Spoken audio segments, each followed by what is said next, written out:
Welcome, everybody, to another edition of Millennials Are Killing Capitalism Live. We have what hopefully will be a really fun conversation today. I know that, you know, I'll just say we still need some humor sometimes in these really dark times. And I should say at the start, obviously, we're going to be talking about Taylor Sheridan's Lioness. I just want to say, for clarity's sake, right up front, that neither I or Alex endorsed this series, nor, uh, suggest that you watch it, right? And so, normally, when we cover most things, it's like we don't really, at millennials, we don't really like the we read it so you don't have to kind of approach.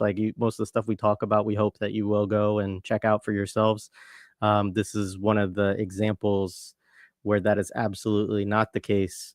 As one of the comrades in our Discord said when I posted that we were doing this, it was like, when will we be free of Taylor Sheridan? And that'll be kind of a theme for the day a little bit. So anyways, good to see you all today. Hopefully this is something fun. We have a lot of stuff lined up this week.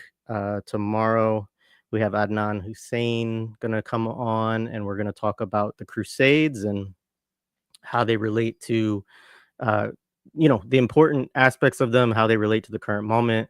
Thursday, Dr. CBS is going to come on. We're going to talk about her book, Black Scare, Red Scare, and talk about the ways that all of the forms of state repression that she theorizes around in that book are right out in the open on display in this moment. And then I think Friday, if I can work it out, with my schedule, I'm going to do something with Sina from East is a Podcast. So good week. Great to start it off. For folks who don't know, Alexander Aviña is a historian and a professor. I'm sure you've caught his work before on our platform. I now have a playlist because I didn't realize, I think this is the 5th episode we've done together. And he's associate professor in history in the School of Historical Philosophy and Religious Studies at Arizona State University. Also, Guerrilla History Podcasts, East is a Podcast. Sometimes he guest hosts on East is a Podcast. Those are always great. So anyways, when I watched this series, I think there was a while. Well, let me first, Alex, welcome. We can have you up here with me while I talk more about this. But when I watched this series, so first of all, Orasami Burton and I have talked about this series quite a bit because we'll watch it and we'll be like, "Oh, did you see that shit? It's so fucked up." But especially with season 2, which we'll talk. I know you didn't watch season 1, which I don't. Again, nobody should subject themselves to any more of this than they have to. But with season 2, I was like, oh, I have to have Alex on to talk about this because it touches on so many of the different things that, are related to your work and also stuff that you just, pay a lot of attention to in terms of border politics, imperialism, the CIA, all of that. So I mean, that was the initial impulse, and it took quite a bit. I kept texting Alex, like, "Have you watched it yet?" And he was like, "You're really gonna make me do this, right?" And so, anyway, yeah, Alex, good to be with you. What's up, Jay? Thanks for having me back. Yeah, just let me say from the outset that this is all your fault. I resisted watching Lioness for a long time, and then because I didn't have a subscription to Paramount Plus or Taylor Sheridan Plus. And then I ended up getting it mostly for Champions League football, not for Taylor Sheridan. So I finally took up your invitation, Jay, to watch up this extremely messed up show, at least season 2 of it. But thanks for having me on, man. Yeah, always good. Always nice to find an excuse to have you on. And yeah, I know that the other part of it is I think in one of our conversations, or maybe it was just something that you tweeted at one point, I remember you referencing Taylor Sheridan, and then also Sicario is something that I've seen you either read or seen you reference before, which is obviously one of his more famous, although he's got so much famous crap now. So yeah, that was the other thing for me, is I was like, this season in particular is the border centers very prominently And so maybe we start there a little bit and talk about some of the things with Sheridan that kind of stand out. He has a fairly large body of work. You know, we've each seen parts of it. Neither one of us has seen all of his stuff. For folks who don't know, obviously stuff like Yellowstone, the movie Hell or High Water, this series, the series Landman that's out, which is about an oil man played by Billy Bob Thornton. Um, and so he's got, and then Sicario is another aspect of it. And there are, I mean, his stuff is quite a mess, I would say. Like everything is kind of the reason I titled this Psy-Ops is because I feel like anytime I watch one of his shows, you know, there's always a propaganda function to Hollywood or whatever. But it feels very in your face and kind of in a way that's sort of all over the place, like, Yeah. sometimes. Like, sometimes it's hard to pin down the politics of what you're watching because he will bring in different perspectives sometimes, and sometimes even bring in some interesting critiques, but then there's a lot of, like, I feel like very nefarious shit that's going on kind of constantly within his work as well. Yeah. Um and it gets, you know, some people brand it as right wing media, but it's interesting to me that one like Paramount Plus slash CBS is like the big clearinghouse of a lot of this stuff now. Which, you know, CBS is more of a quote unquote liberal network, although it is like the propaganda network of, you know, to beat all propaganda networks in certain ways. Um, but You know, yeah, so anyways, I don't know if you have any thoughts on Sheridan in general before we get into some of the more specific stuff. Yeah, man, I think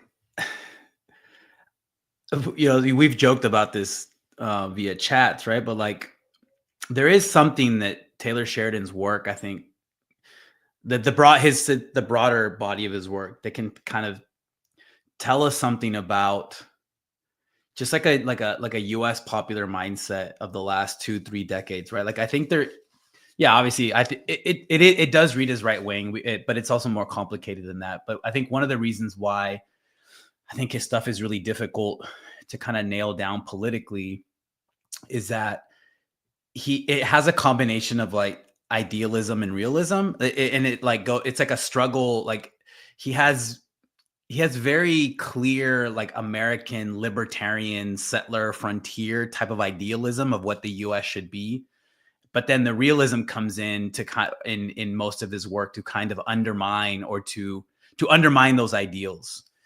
Because in most of his stuff, that's kind of like the theme, right? That there is this like highfalutin American idealism that gets ruined or undermined by people who are practicing a hard-nosed realism or realpolitik that do things that have to be done. But then that gets justified, right? Because that kind of stuff has to be done to protect the nation.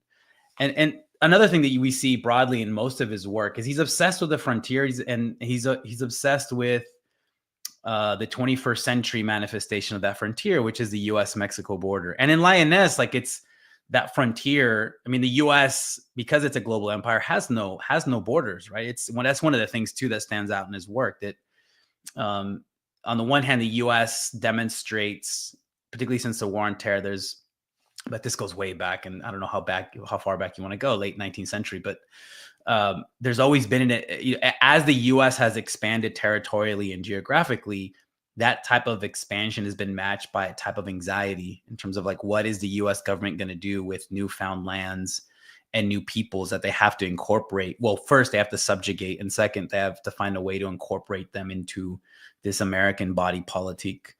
The more recent version of that is definitely since the war on terror, right? And like, how do you wage this global war on terror in which the US doesn't recognize any other sovereign borders externally, how it operates in the world, but then internally it becomes even more obsessed with what I've talked about in some articles as the American Maginot Line, right? Like, the US-Mexico border is being like, and having involving so much anxiety, as it's always constantly being represented as a space of weakness for the United States. Like that's its soft underbelly. That's like its weak point of entry. And if we don't defend it, then it's going to get overrun by an assortment of different nefarious characters and groups of people.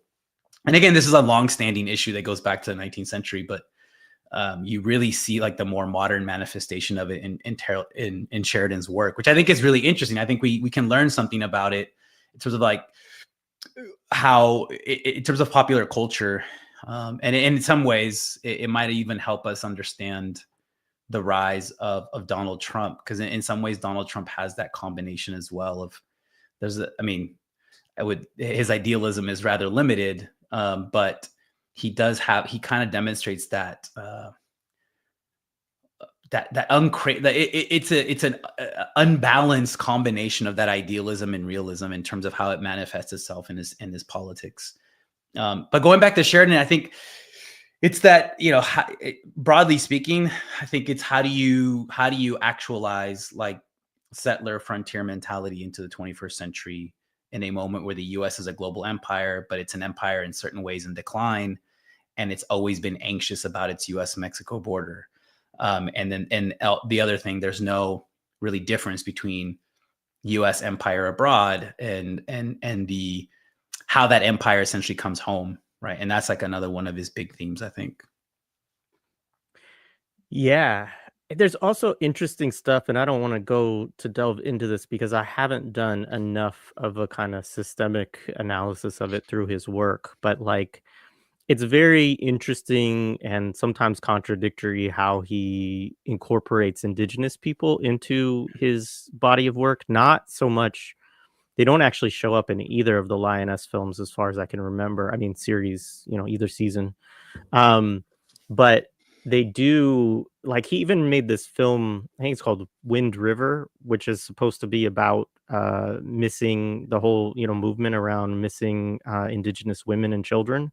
But then there's also Yellowstone, which is a whole world into its own that I don't want to delve into. But it, and then of course we exchanged texts on Hell or High Water, which has a lot of anti-indigenous sentiment from the sheriff, but it also and then the older brother for kind of from different angles, and yeah, I mean that's a whole world that I would love to see somebody, maybe Red Nation has even already done this to kind of delve into that within his body of work. But there's a lot I think to critique there, but also it's just very interesting. I mean, you don't see a lot of like these white libertarian directors making films that are supposed to be about missing women and indigenous women and children and so on. So yeah, there are a lot of ways that I think, and this, I think, to pivot to Lioness, I think one of the things that's interesting about this series is that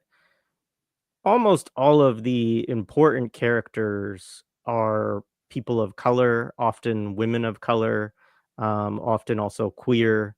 And, in some ways, it's like the ultimate DEI series. And, and obviously there's critiques that are made throughout it of that, but also with Lioness specifically, I guess I'll just say a couple things about season 1 up front because we're not going to delve into it too much. But basically, the premise of the program is to create women who are capable of essentially being like the equivalent of suicide bombers for U.S. empire. I mean, the very first scene in season 1, and just for folks, there will be plenty of spoilers in this conversation, so if you don't want them, then tune out now.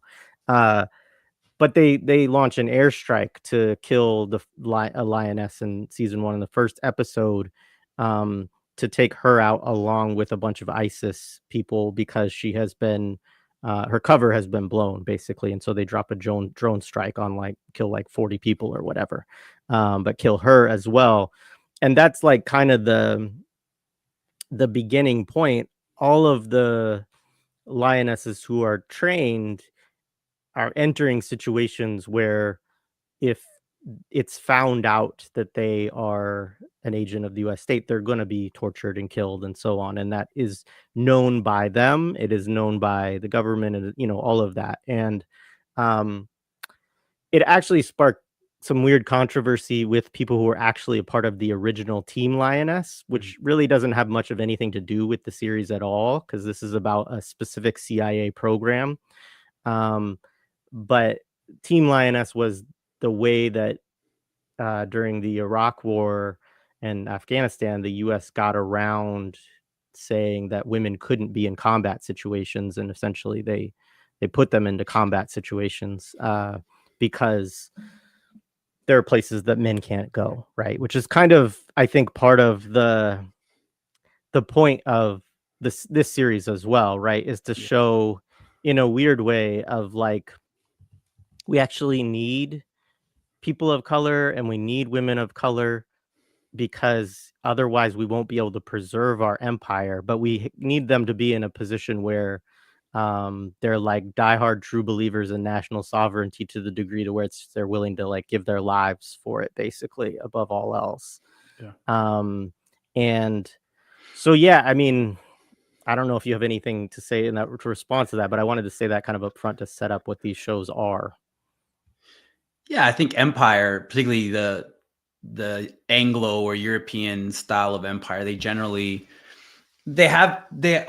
have been DEI, right? Like that's been part of their strategy of conquest and rule. And there's one part of the show in Lioness where they're trying to infiltrate the house of a narco leader living in Texas in a mansion, and he has an indigenous maid, and the way that way in the show that the CIA analysts like go deep, they do a deep dive into her background to say, oh, she's Zapotec, and I one of the forgot this. CIA Yeah, handlers, yeah, so indigenous people do show up in this too. yeah, Yeah, that's yeah. right. Yeah. And the CIA analyst says, we can turn her because, quote, they hate the descendants of the Spanish, right? So, like, that identity issues of identity has been central to both the conquest and the perpetuation of settler colonial rule in throughout the world, right? The European led imperialist and colonial projects. But it's also so thinking of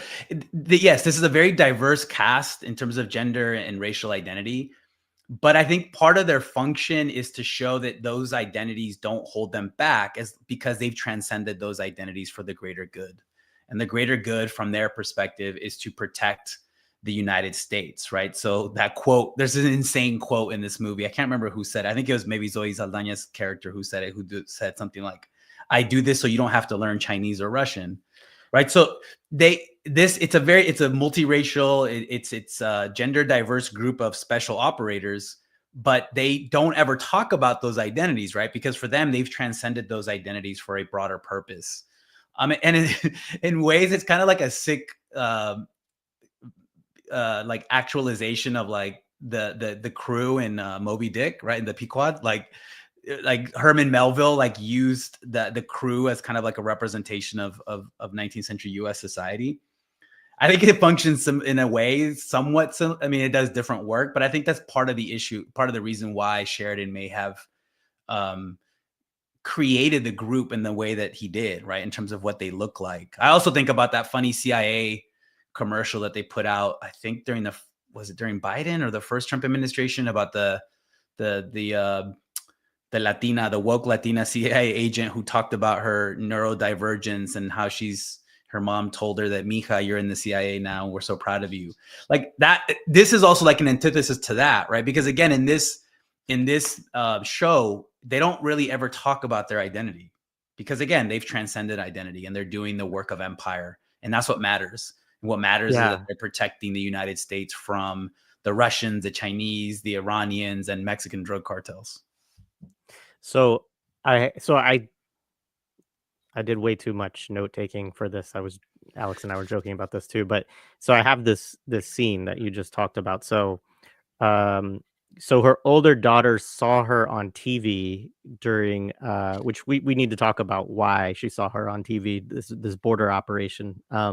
But she saw her on TV, so she sees that her mom's engaged in, you know, warfare on the Mexican US border. And she says, the daughter says, "Why out of all the jobs you picked this one?" End quote. And she says, "This is Zoe Saldana's character, whose name is Joe. Um, she says, "You never met my grandfather, Kate. He moved to Rhode Island from the Dominican Republic when he was just a boy. He turned 17 on December 7th, 1941, enlisted in the army 3 days later. His father would ask him why he would risk his life for a nation he barely knew. And my grandfather would say, I had just learned to speak Spanish.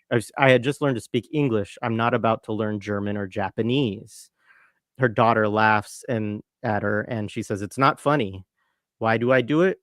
So that you don't have to learn Chinese or Russian." And there's another quote similarly in season one, um, where Errol, who I call the market whisperer, this is Nicole Kidman's husband. Nicole Kidman plays uh, her title's actually not named, but she's senior leadership in the CIA. She's Joe's boss, basically. So Zoe Saldana's boss.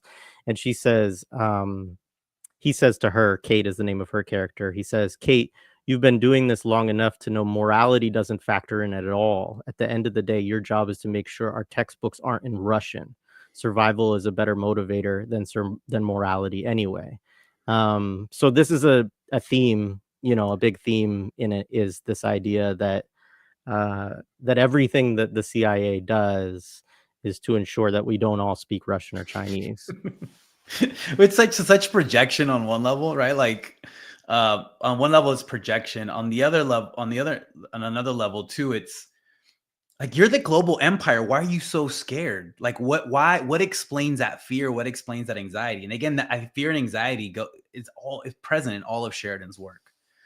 We see Yeah, this with like the Trump tariff thing, right? Like this idea that the United States is the victim and we're constantly being taken advantage of by the world, when it's like, you guys have 700 plus military bases around the world. The global reserve currency is the US dollar. You're the most powerful empire in the history of humanity. Like, how are you the victim in this, right? And it's in this show, it's very that mentality is ever present. And the role of the CIA is to protect the poor, victimized, defenseless United States against these external threats.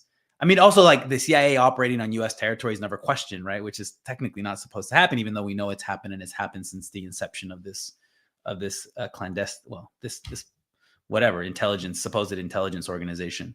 But that is striking, right? Like watching this in the first couple months of the second Trump administration, the idea again that we're the victims, that we're being attacked. Why do they hate us? Like that's a constant like subtext throughout the season, the show. Why do they hate us? And we have to like ride with the bad boys and go to the dark side, to paraphrase Dick Cheney, to maintain, to make sure that the Americans don't have to learn Russian and Chinese. So part of that is like very Cold War, right? It's like Red Dawn type of shit from the 80s. The idea that the Soviets, the Cubans, and the Nicaraguenses, Sandinistas are going to invade the US. But then it has like the war on terror injection. And then it has the rise of China and fears about a nuclear Iran that kind of fuel these fears and anxieties as well. It's very odd. It's very crazy.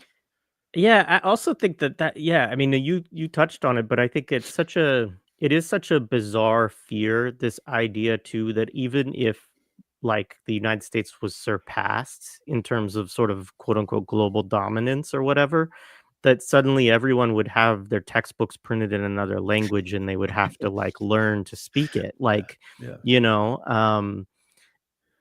know, maybe you could understand that fear a little more with Nazi Germany in World War II with her father, but like it really, I don't see how it makes any sense in today's world, that kind of idea. It's not as though, we're seeing, yeah, anyway, I mean, like you say, it's a projection. yeah, and the U.S. is a proudly monolingual nation too, right? Like one of the first things that Trump did coming into office his second time is to get rid of all these other language options when it comes to accessing federal services, right? The idea that you are a bilingual or multilingual in the U.S. is the idea that, I mean, we don't have, they're trying to, I don't know if he did a decree that, no, I think he did sign a decree that made English the official language, right? Which hadn't been done before for many reasons. But yeah, there's also that, right? That the U.S. is a proudly monolingual nation, and to know more than one language at times can be seen as well, make you a target, right? Make you a target for racist attacks or harassment. Um, my first job was in Tallahassee, Florida, and I remember my oldest son was like 2 or 3 at the time, and anytime we'd be at the grocery store, like, I would speak to him in Spanish, and it's just, there was always an incident, someone giving me a look, someone saying something. I never got the speak American thing, but I was always prepared for that. But then the opposite was, people telling me, "Oh, your English is so good." I'm like, "Yeah, of course it's fucking good. I grew up in the US, right?" So the issues of like language, the way that like American politics play themselves out through language and monolingualism versus bilingualism or multilingualism is really interesting. And I think that another subtext to this idea that the CIA does what it does, so the rest of us don't have to learn Chinese or Russian. Yeah, no, it's bizarre. So let's start with like setting up what the kind of some of the plot points of this particular season, which I think will allow us to dig into a little bit more of like what's going on here as an ideological and political project in this season.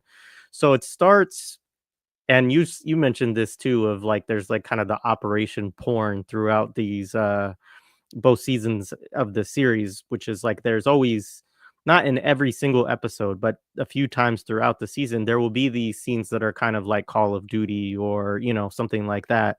And it starts with one of those where it's a cartel kidnapping a US Congresswoman Hernandez, right?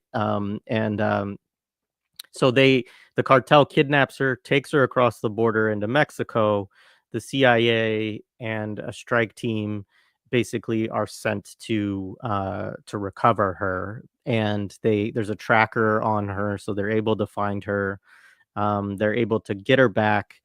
They kill, I don't know, a dozen Mexican police officers, kill a bunch of cartel members.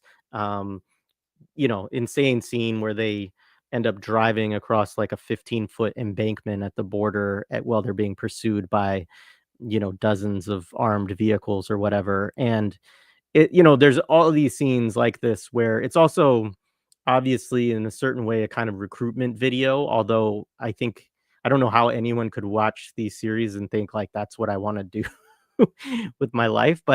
Um but at the same time, like, there are these scenes where it's like 5 of them, right, taking on like 100 people. It's kind of like a recurring thing that happens a few times in both seasons.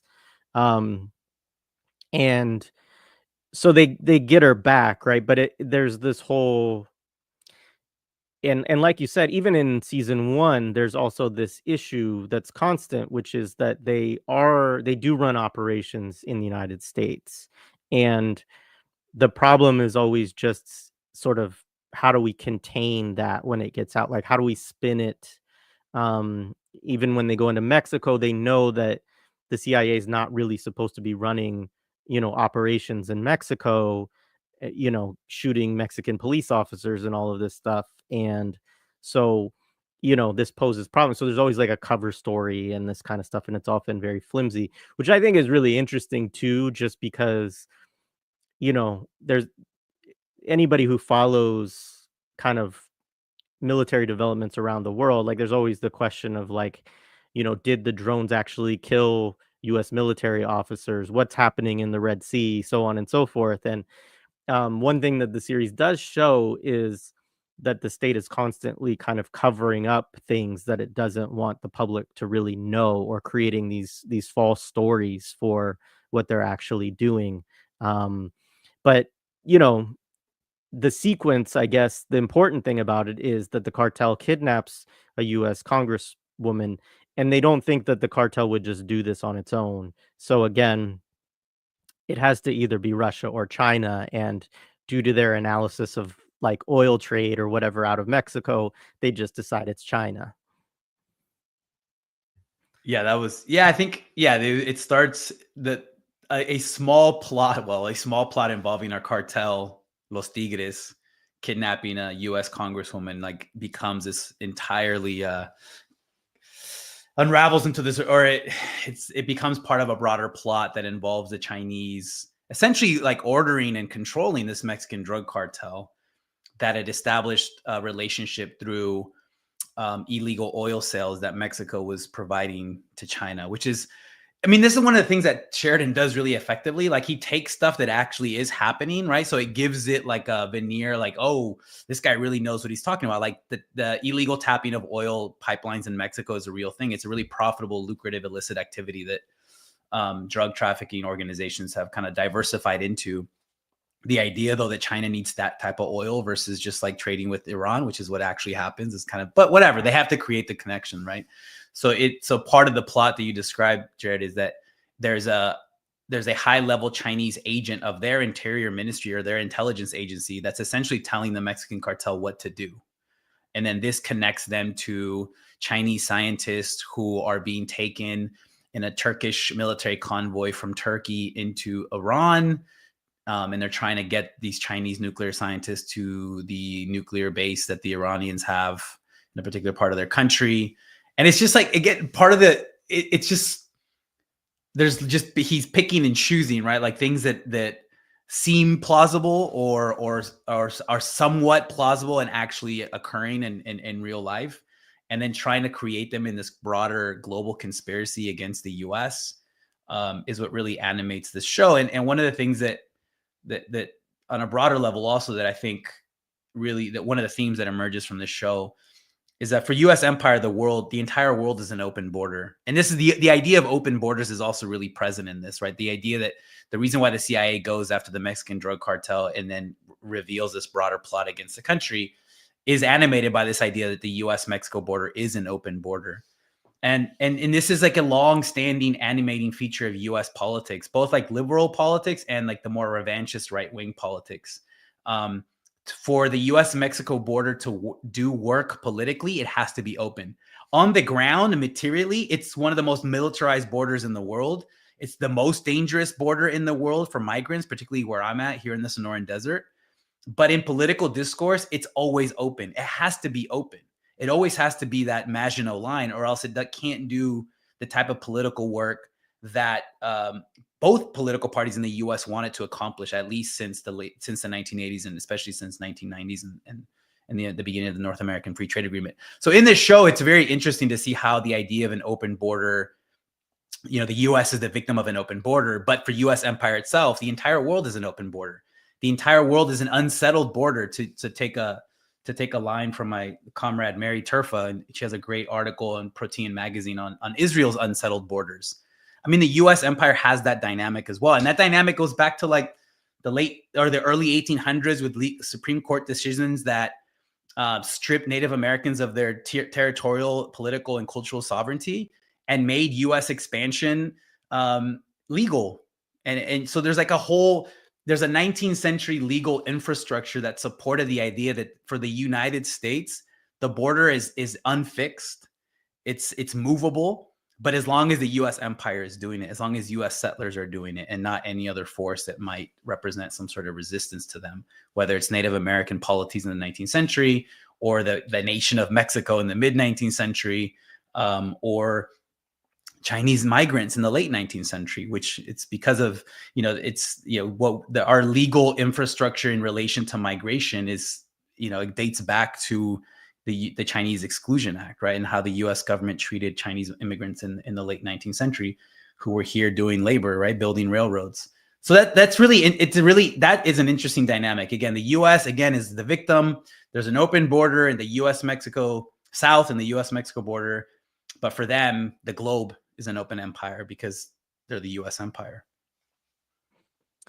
Yeah, I mean, one of the things that's really fascinating to me about the series is the way that it like the CIA and the state as well. I mean, it's fascinating. You never see the president in the series in either season. He's referenced, but it's also quite clear that the people around think he's inept and that everything basically runs without him, which is like, I don't know if that's supposed to be Biden or Trump, but probably could fit with like how people view both of them in certain ways.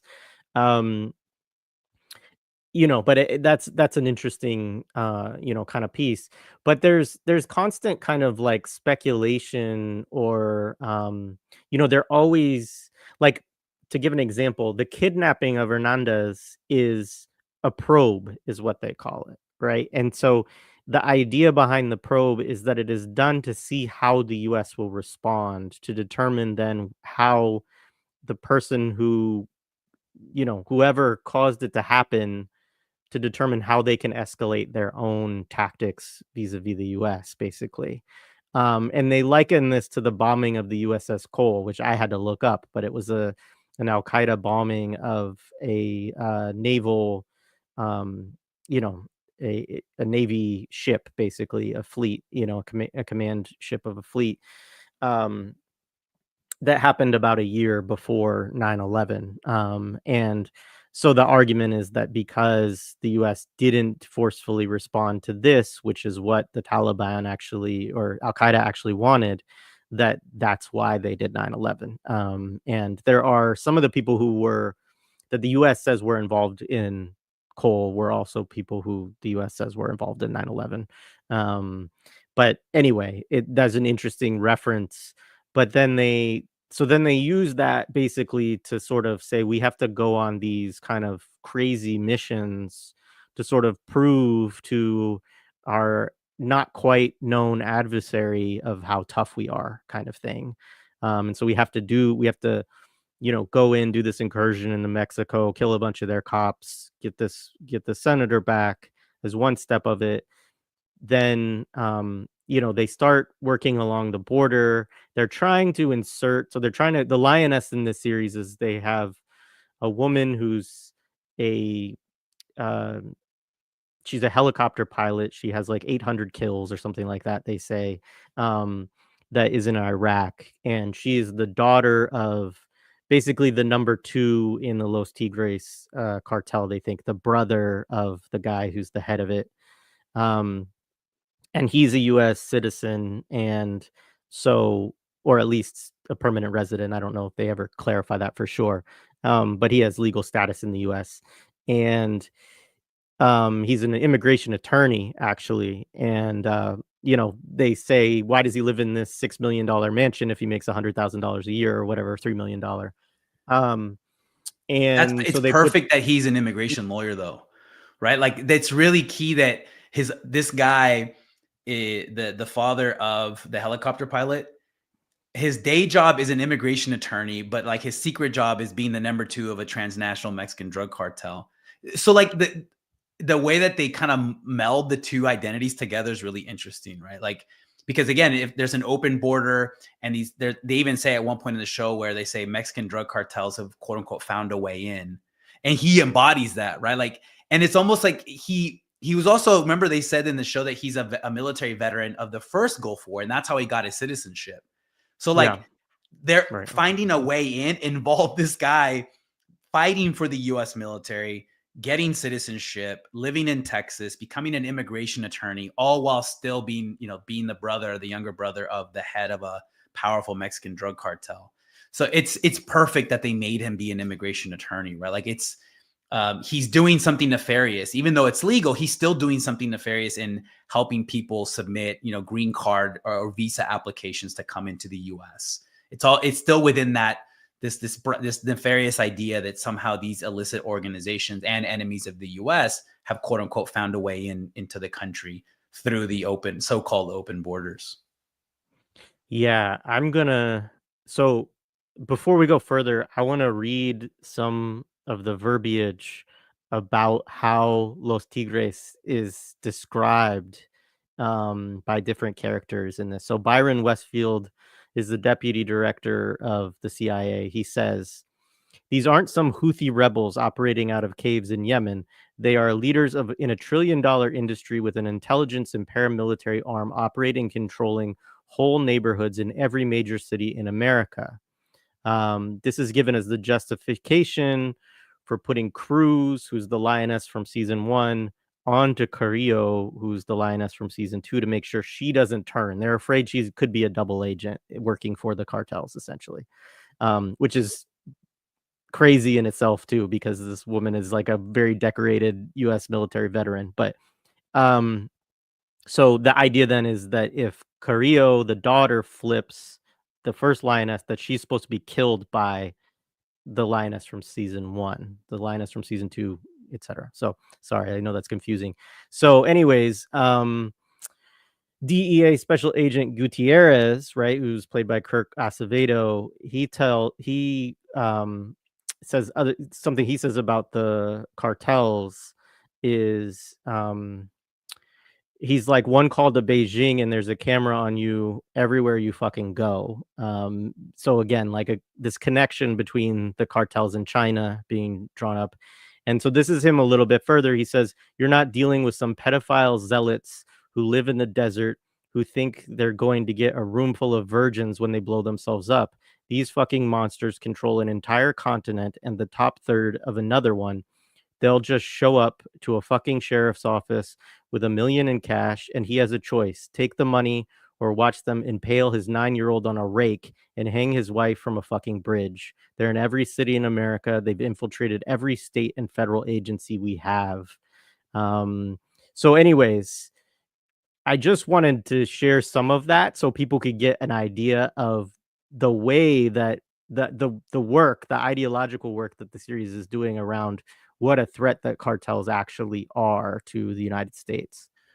Yeah, that quote, I'm glad you read that quote. I mean, it's an awful quote, and it like embodies the entire the logic and the sentiments of the season. But I'm glad you read that quote, Jake, because this is why within the thinking of the CIA in this show, this is why the Chinese then embed themselves within the Mexican drug cartel, right? So the Mexican drug cartels, because they've achieved that level of infiltration within U.S. society, that's why the Chinese kind of use them as their vehicle to also try to infiltrate U.S. society and to bring. I mean, it's nuts, right? I mean, it's again to go back to the issue of projection. This is what the US would do. This is what the US did. Like everything that they're accusing the Chinese and the Iranians and the Mexican drug cartels of doing in this show, it's projection, because you can find instances of US empire doing that after World War II. The idea that like to me, it's really mind-boggling, but again, it shows the type of ideological work that's being done in this series. The idea that this is the way that the China would opt to try to bring down U.S. empire by aligning themselves with the Mexican drug cartels, because supposedly not only do these illicit organizations have a crazy level of infiltration within the U.S. at various levels of society, but also because they're getting oil from them. It's interesting, right? Like you can just read it as a case of projection. This is what the U.S. would do and has done to destabilize polities and governments that they've identified as enemy or antithetical to U.S. geopolitical designs. So on the one hand, you and I watched this show and we're like, this is insane. There's a connection between China, Mexican drug cartels, Iran, etc. This makes no sense. It's all of U.S. fears packaged into one. But the more I thought about it, the more I'm like, well, this is just a different way of you can kind of read U.S.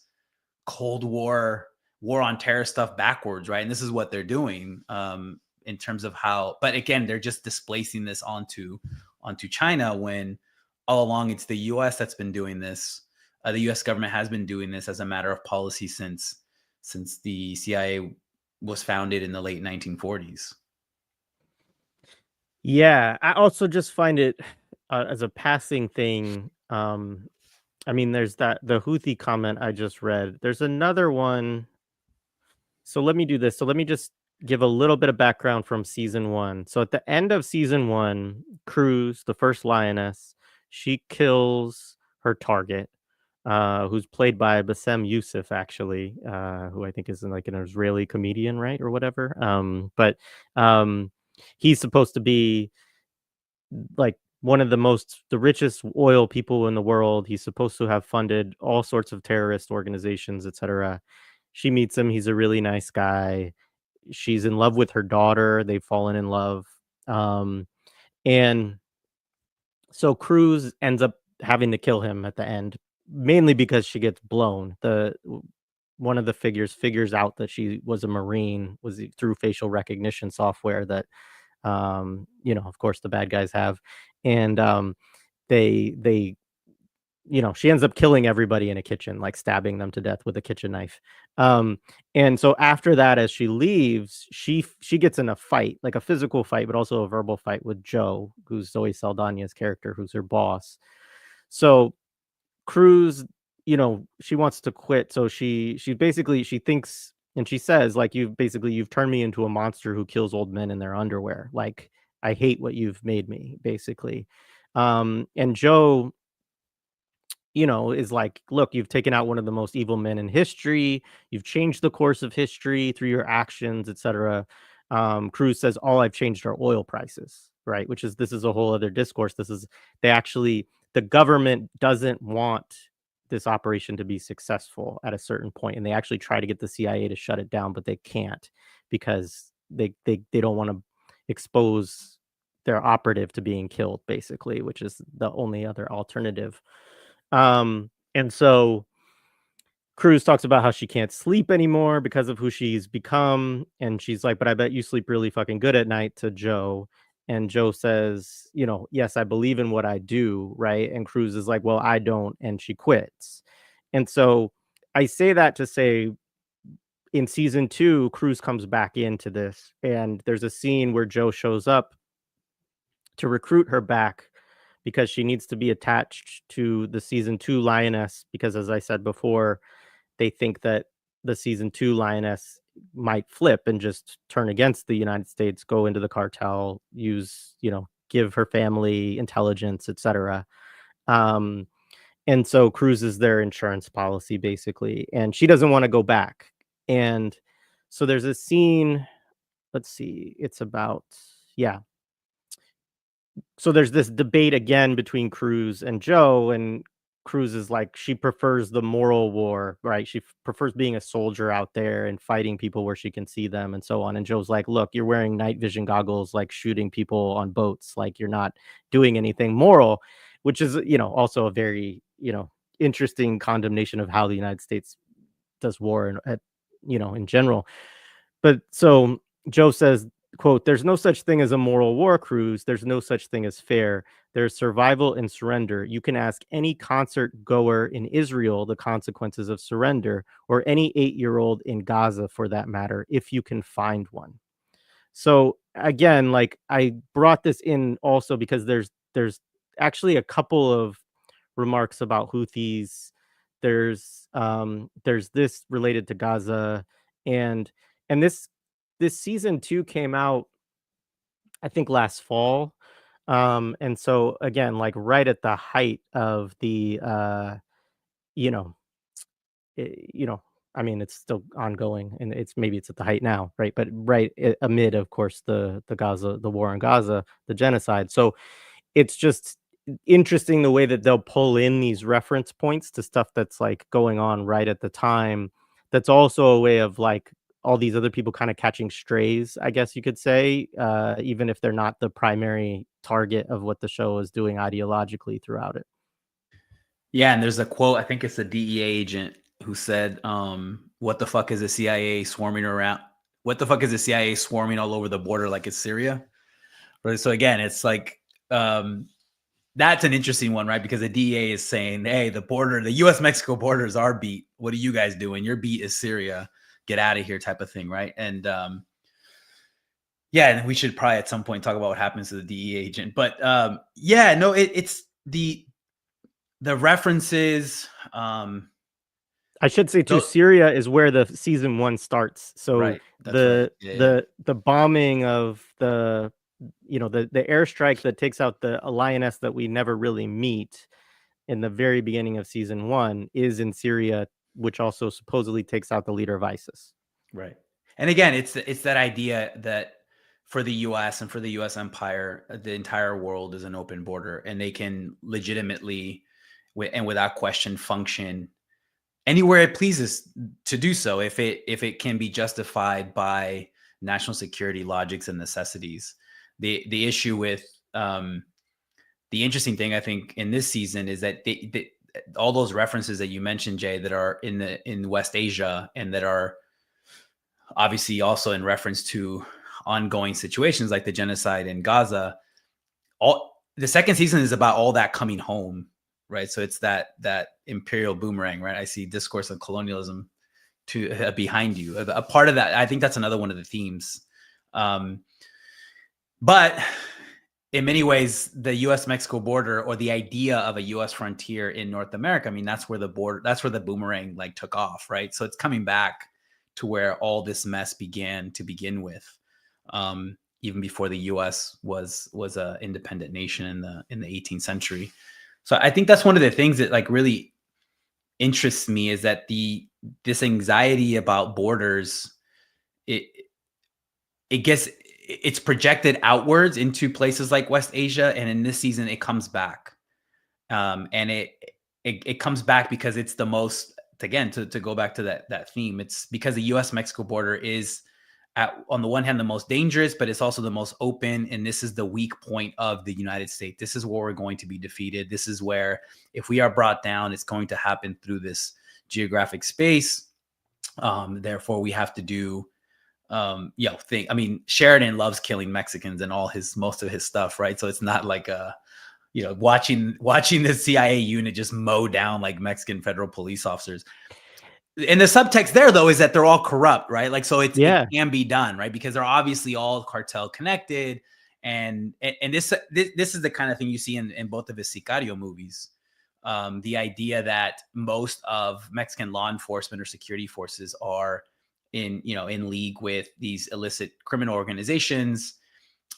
Therefore, that opens them up to an early death, and that's what we see in the second season of Lioness. But that quote from the DEA agent, like the CIA is swarming all over the border like it's Syria. Like this stuff is, I've talked about it on here and in other podcasts, right? The idea of a Palestine-Mexico border, but it is like politically, materially, ideologically, there are very direct connections between the U.S.-Mexico border and a place like Syria today, and Palestine, and other parts of West Asia and these connections are animating CIA folks. They're animating people in the U.S. government. I mean, that's how I remember there's a quote from in the early 2000s, about a couple years after 9/11, and you had the rise of the vigilante movement in Arizona, these border vigilantes, right? Some of them were, they're military vets. And one of these military vets, I think this was like around 2005, they were interviewing him in terms of like, why are you coming out here? Why are you coming out here fully armed and ready to apprehend or do something worse to undocumented migrants? And he said, well, this is our Gaza. This was like 2005.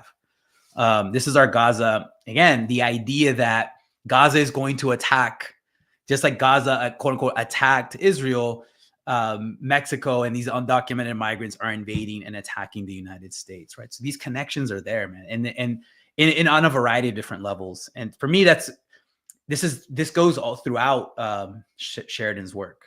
There's a lot of border anxiety. There's a lot of frontier anxiety. In many ways, it's kind of like it's his updating of Jackson Turner's frontier thesis, like what happens to U.S. democracy, quote unquote, U.S. democracy, white democracy, when the frontier is closed in the 1890s, because the frontier was always seen as a place that generated white settler democracy. Like what happens in the absence of that frontier? Well, in the late 19th century, the U.S. expanded outward, right? It got its own colonies in the Caribbean and in Asia, and it became a global empire. I don't know. I think that a lot of Sheridan's work is dealing with that theme as well, just actualizing it to our times. Except the U.S. empire can't expand anymore, right? In many ways, what we've seen in the U.S. since the first Trump administration is there is no more frontier, there is no more expansion. So in the absence of ever present expansion outward, like what happens when the Americans have to face themselves inward? And Greg Grandin, historian Greg Grandin, has a really good book on this called The End of the Myth. And that's essentially his thesis, right? Like the first Trump administration, the way he explains it is the border's closed, the frontier is closed.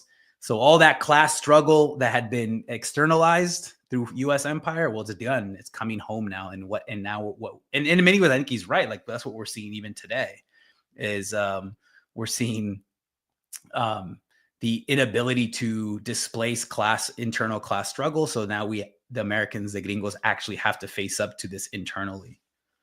And a lot of that anxiety, I think, is animating Sheridan's work, particularly in this show and season. Yeah. Yeah, that's really interesting. First of all, shout out Jackie. Good to see you. Yeah, and I understand.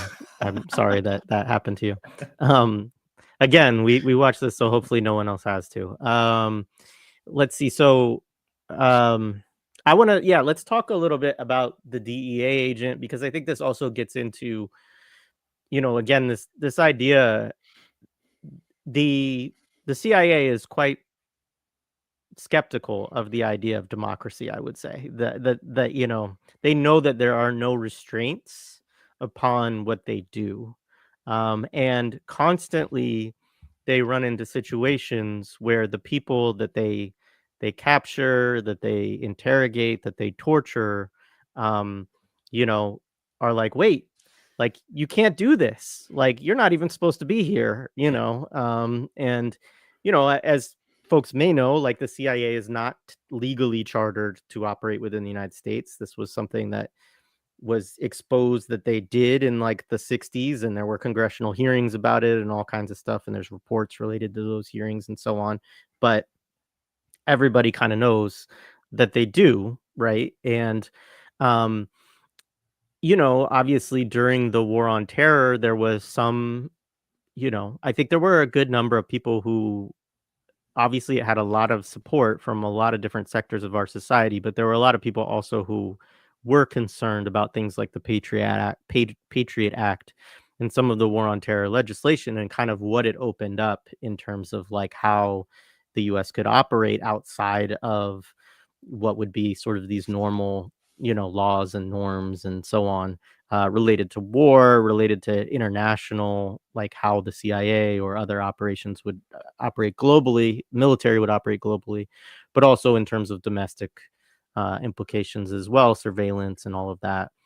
Um, but yeah, so Gutierrez is this DEA agent who stumbles upon them. The DEA, they're as he says, like you guys might have well just taken out a billboard or something along those lines and let everybody know that you're down here because they've set up in Texas and they're running operations and they're taking over houses and they have, an air facility that they're coming in and out of and everything. And so um the DEA figures out that they're down there doing stuff and basically they want in. And there's kind of this interesting scene where Byron Westfield, again, who's the deputy director of the CIA, gets in a fight with Joe because she's like, doesn't anybody care about national sovereignty or whatever? And he's like, you're here because you care about that. He's like, but nobody else fucking cares about that, basically. He's like, everybody here has a budget and they're trying to figure out how to make it bigger. And if you don't understand that, then you're actually a threat to this whole mission and, you're a liability essentially. And so they bring the DEA in because they're trying to play nice in the sandbox together and help other agencies get some of this. The money's all flowing through JSOC. So it's all like kind of off the books military money that's behind all of this. And it's true also that at a certain point, there are multiple black ops that are run in this series. So they don't actually have technical approval, but there's like a wink and a nod situation, often a higher up, Yeah. including the Secretary of State, played by Morgan Freeman, um, Yeah. gives That's like the, that's standard go MO. Yeah. That's go like do standard it. MO. Yeah. Yeah, yeah. It's basically to keep things out of congressional hearings and Mhm. processes and so on.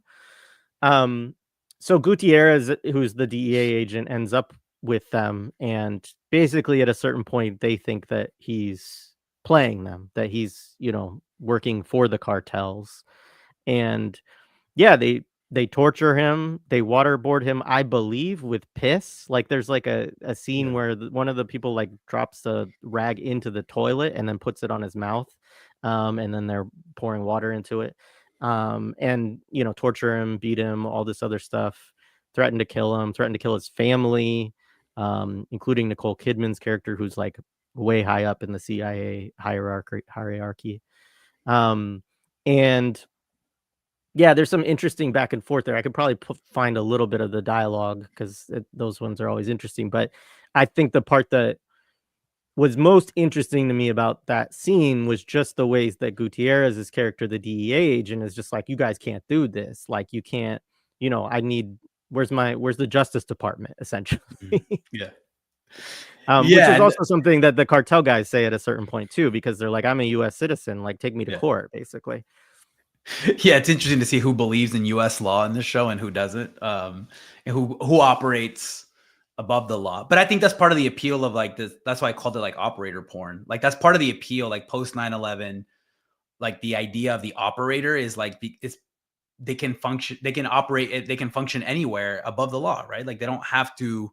They're not held back by the type of laws that would hold back, non-operators. Like what justifies these black ops relative to the type of work that DEA agents are doing at the U.S. Mexico border. Um, yeah, I think the conflict between the DEA and the CIA people is really interesting to me because one, I think you mentioned it, Jay, right? Like part of what explains what these agencies do is like not even ideological. It's about money, right? Like that part that you quoted from the CIA and official that what do these institutions have to do to make their budgets bigger? So the DEA, yes, the DEA is in charge of waging a so-called war on drugs, but they would never want the war on drugs to end because then that would kind of remove the reason of being, and there's no more DEA, no more budget, no more agents, right? So there's like built-in incentives and logics that would prevent the DEA from actually quote unquote winning the war on drugs. And it's something similar with the CIA, right? So it's interesting to see that conflict emerge in this show, like so clear, like they're very like crass about it, right? Like the way that the guy Byron, the character, talks about it. But there's also interesting, in the history of like Cold War Latin America, there are instances where the CIA and the DEA do confront one another.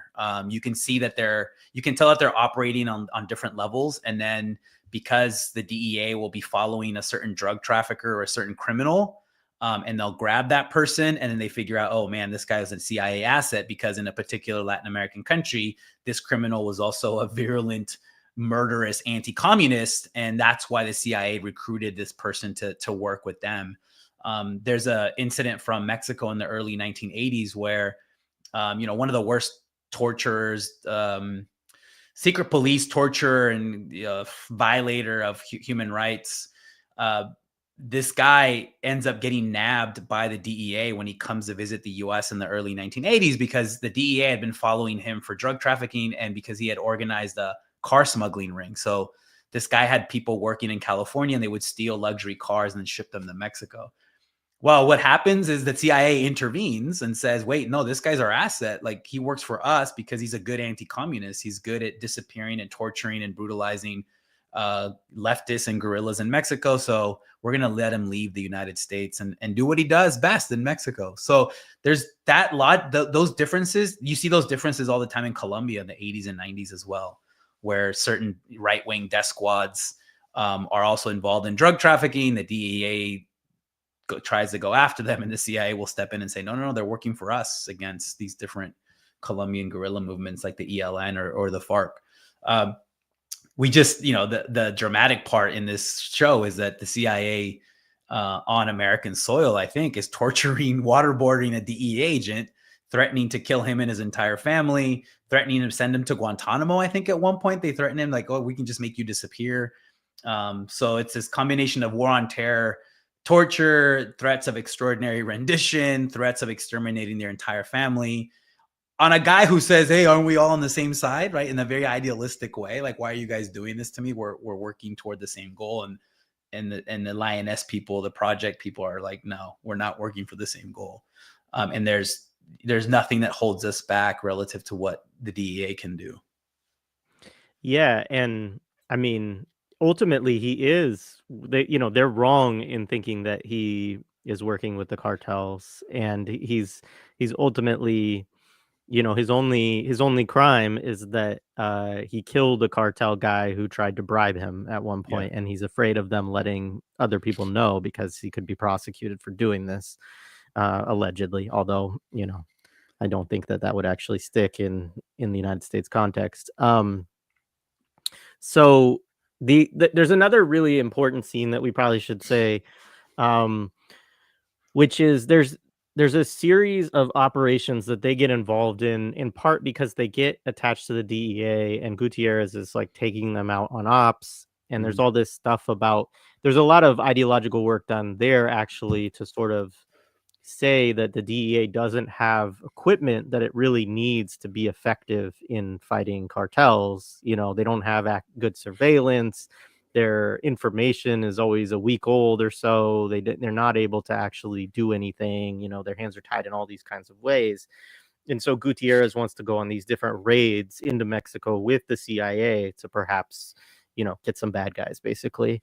And this is part of them playing in the sandbox with each other. But in this, like, there's one where they end up going to this house where they think that there's going to be a bunch of drugs or whatever, and it turns out that there's a bunch of children. And you know, there's this whole, Joe has this whole, you know, she gets really sad and distraught and all of this, that because the implication that she draws, again, this is like the speculation stuff and everything, is that these are all children who are being trafficked into sex slavery, is like, and there's not really anything that's done to sort of give us any evidence that that actually is the case of what is going on, but that is what she is sure of based on seeing this. And so then they're like, "Oh, we need another op." They put it that one of the girls has a tracker. I don't think they Mhm. even mention like how this girl got a tracker. Um, Joe gives it to her, or somebody gives oh, it, she like gives it to. someone sneaks it on them when they Okay. first encountered him in that warehouse. Yeah. Okay, so then they go on another raid to try to save these children, right? And in this one, they're confronted by suicide drones, drones that are strapped with C4 that blow up a bunch of military folks, and then ultimately a suicide bomber who doesn't actually take them out, but takes out the whole caravan of people, basically. And it's not just children; it's like, you know, it's just a different, it's just a group of like 12 or 13 people or whatever that are crossing the border. And so, but this then, you know, again, causes them to spiral of, oh my gosh, there's a suicide bomber at the border. Cartels don't do suicide bombs. You know, it's Iran and China made them do it. You know, is like the it's always, I always find it funny how like flimsy the pretexts are, and I don't know if that's like intentional or not. You know, in terms of the way that it's presented in the show, like there's never evidence offered of any of these things. It's just what people are like, well, you know, cartels don't do this, Yeah. Iran does. There was one thing of like, they said something along the lines of, didn't you say there were Chinese people with the caravan, Joe? And she's like, well, I said some of them look Asian. And then they're like, well, Japanese and Philippine people aren't crossing the border, Joe, something like that. Like, Yeah. it's Yeah. like, you know, there's this very weird, like, kind of dialogues around some of this stuff. So it's like just to create. So then this is then the point you referenced earlier of like, they're like, okay, our border is open. It leaves us open to like suicide bombing attacks, basically. And so what do we need to do? We need to go after these Chinese nuclear scientists who are crossing from Turkey into Iran. And we need to do it on the Iranian side of the border to demonstrate to Iran and China that we can do the same thing to them, is basically like Yeah. the premise there. Yeah. Several different military conflicts that would have triggered World War III are just taken as like for granted in this show. I mean, the very idea that the CIA is operating in on Mexican soil and just wiping out Mexican security forces, I mean, it's completely naturalized and justified in the show. But then this is like not something that fantastical, right? Like the Republican Party during the 2023 primaries, where like each candidate was trying to outdo the other by saying, I'm going to authorize US military action against Mexican drug cartels in Mexico. And then DeSantis would come in and say, well, I'm going to authorize drone strikes and we're going to send in them.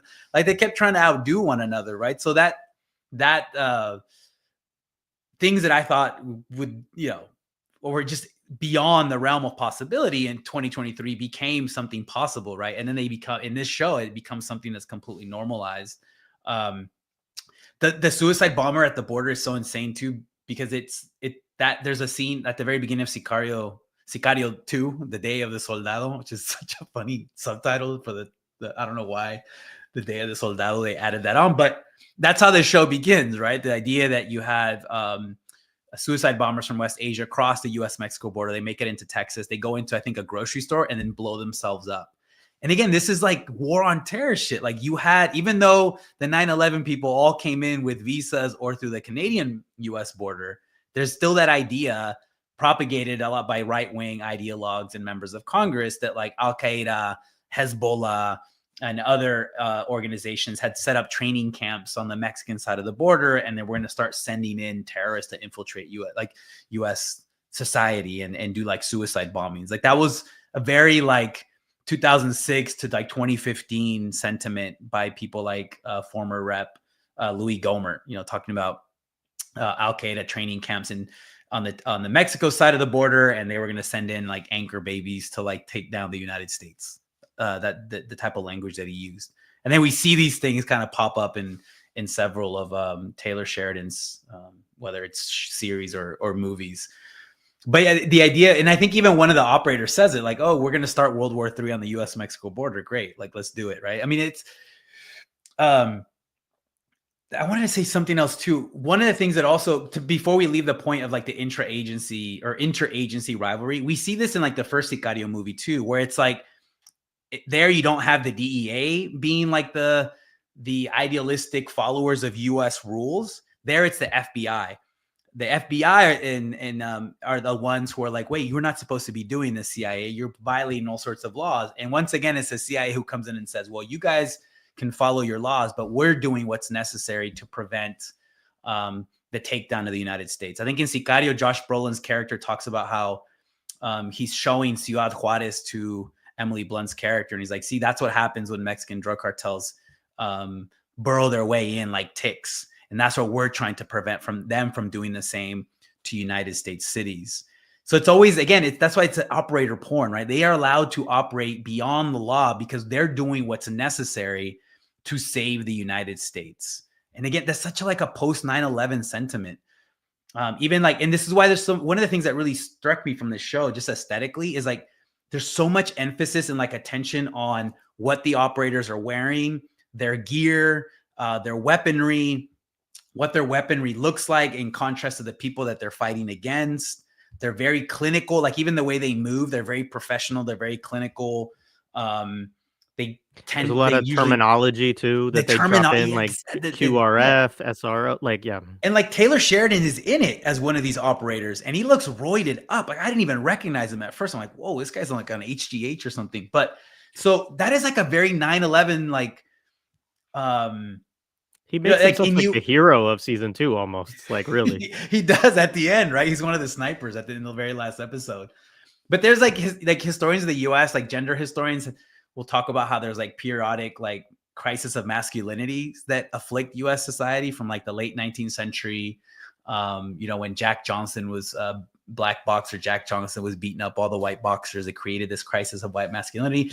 The movie Fight Club, like Fight Club comes out in the 90s. It's all about a crisis of masculinity. I joke with my students that like I say that Teddy Roosevelt was the first CrossFitter. Like there's a reason why CrossFit became so popular after 9/11. Like it's operator workouts. It's an operator workout, and you're trying to create an operator body by doing these type of workouts. And I had this idea once of doing like a ethnography of CrossFit because I feel like it embodies so much of that early like war on terror response to what was perceived to be some sort of like crisis of masculinity in the aftermath of an attack on the United States. And you see, it's really evident in this season. You're right, and the language as well, like their codes, their language is really interesting. Yeah, actually, I want to go to that point. Let's see if I can find it. There's a scene. It's interesting always, like kind of who and how. Like there's a lot of weird stuff around gender, patriarchy, masculinity in both of these seasons. I mean, one, there's prominent queer characters, all women, by the way. There's no gay men in the show. Or at least not that, none that show themselves to be, right? But but it is a very masculinist kind of series nonetheless. Like, even though you have these women like Cruz, to go back to season 1, when she goes to basic, so the reason she ends up in the Marines is because she's getting the crap beat out of her by her, I think Mexican American, but Latino boyfriend, repeatedly, and she hits him over the head with a frying pan and like cracks his skull open, and he's chasing her, and she runs into a Marine recruitment officer, and the guy saves her from her boyfriend basically, and she signs up on the spot basically. And she goes to basic, and she's more physically fit and more intellectually fit than all of the girls, but also all the men, all the women and all the men. And so again, like, it's they go out of their way to show like that this woman is stronger, faster, smarter than everybody, right? Um anyway, but so the in season 2, there's this scene where the father, so this is one of the Carrillo families. So this is the father who's the second of the cartel, basically, the guy who's operating in the United States, the person that they're trying to use to infiltrate. I should have said the original plan was to take out his brother, Mhm. which I guess I can spoil at this point. He does at some point. He takes out his own brother because the CIA, which we'll come to in a second, I'm sure, but the CIA says, "Hey, you guys can operate in the United States with full immunity, basically, if you work with us instead of the Chinese," which is, another interesting plot point in the whole story. But he goes on this rant about the end of empire, basically, and as you said, he's a veteran himself, and so he's talking about that the army has sensitivity training now. It includes women, Yeah. which it shouldn't. It includes trans people, as he says it, men who think they're women and women who think they are men. And he says now it has to have women in it because men won't fight for an army that is basically this sissified to he uses stronger language than this. He Yeah. uses a Oh lot of yeah. curse words and stuff. Um, but he says the first sign an empire is falling is when people question the institutions the empire was built on, the structure of government, the churches, the schools. They reject God because the emperors believe they are God, and the people are so rich, everyone believes they are an emperor as well, and too good to do the jobs that built the empire in the first place. So they outsource those jobs and they open their borders and allow people desperate to do all the other jobs the other people are too rich to do. Then comes the guilt for all this wealth, but still the empire thrives. Now everybody questions the wealth and they question themselves. And then they reject everything that built the empire to begin with. They destroy their own symbols, attack themselves like a cancer, attack the people that protect the empire, attack you for protecting it. Then the wolves come, and all the people who lived like emperors will know the suffering they blamed themselves for creating, and they will be slaughtered, and a new empire will rise from its ashes. Then the cycle begins again. I mean, it's a wild rant. I mean, there's these Yeah. rants in It's every really, few yeah. These episodes where you're soliloquies like, are really weird. Yeah. you know, but it's also, it should be stated, like, kind of the undercurrent there is that the cartel is going to be the empire that replaces the US empire because it's stronger and more manly and masculine and hasn't gotten all sissified, etc. And he's saying this to his daughter, who's like a decorated combat veteran, by the way. Mhm. Yeah. Yeah, no, that it's a very like it's a particular reading of like Roman imperial history that this narco leader decides to apply to the United States. Um, but yeah, you're right. There's a little ambiguity in terms of whether he says the Mexican drug trafficking organization will be the new empire or if it's China, right? Like it's a little ambiguous, and I think considering the tone of the show and considering the level of Chinese involvement in this plot, like I think he's talking about China and the fact that they have an alliance with China. I mean, he's set, right? And China's represented as something antithetical to uh to this type of US empire on decline, right? But it's a very like reactionary explanation of why the US empire is in decline, right? Which we see, I mean, that type of explanation is not too uncommon on within certain sectors of the American right, to explain what they allege to be a weakness of the U.S. today. I guess like we should also mention that since you already mentioned the end, right? In terms of how this whole plot, this Chinese, Iranian, Mexican drug cartel attack on the U.S. gets resolved, is that the CIA goes to this helicopter pilot's father, the second in command of the Los Tigres cartel. They go to him and say, "Listen, you work for us, and we'll let you. Not only will we let you lead the drug cartel, but we'll let you operate with impunity from within the United States. You don't even have to be in Mexico." And there's a scene at the end where it shows that this guy going to meet his brother, the head of the Los Tigres cartel. Someone slips the younger brother a gun, and he ends up executing his own brother, thereby setting himself up to be the new head of the cartel. But the deal was they had to shoot and execute the Chinese agent, Interior Ministry intelligence officer who was directing the whole operation, which they executed. He goes to Guantanamo.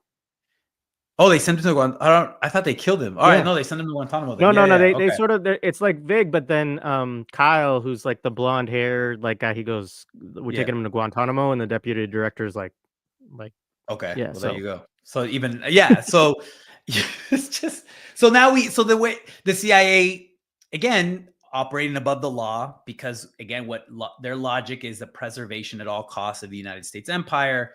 They will now allow the most powerful drug cartel in Mexico to operate within the U.S.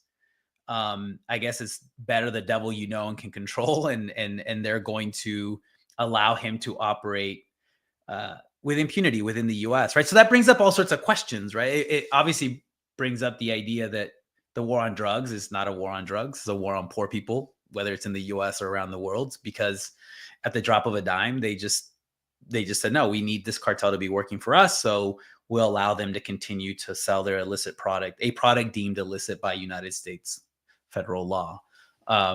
So that shows kind of like how serious in this show the CIA takes the question of, the question of one of the most animating political discourses that we've seen, especially since the first Trump administration, the idea that Mexicans are poisoning the United States, first with heroin during his first administration and now with fentanyl. It's bullshit. Right. From the CIA's perspective, it's bullshit. It's stuff that they don't have to preoccupy themselves with because, again, they're above the law. What animates them is to defend the U.S. at all costs. And that's why they have to operate in the shadows against the law, and they can go anywhere around the world.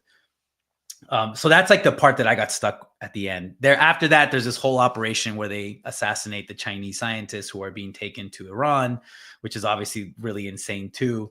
But the idea that their resolution to this issue is to just let this new drug cartel leader live and operate within the United States and protect its status is really interesting.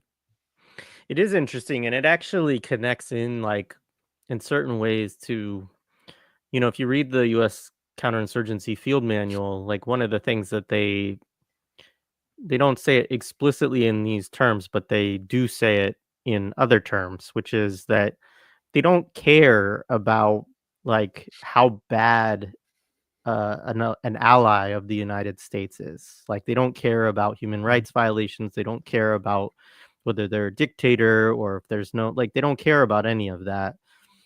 What they care about is that the country, the home nation, as they would call it, has an alliance with the United States, and that it does what the United States wants, particularly economically, but hopefully also militarily, right?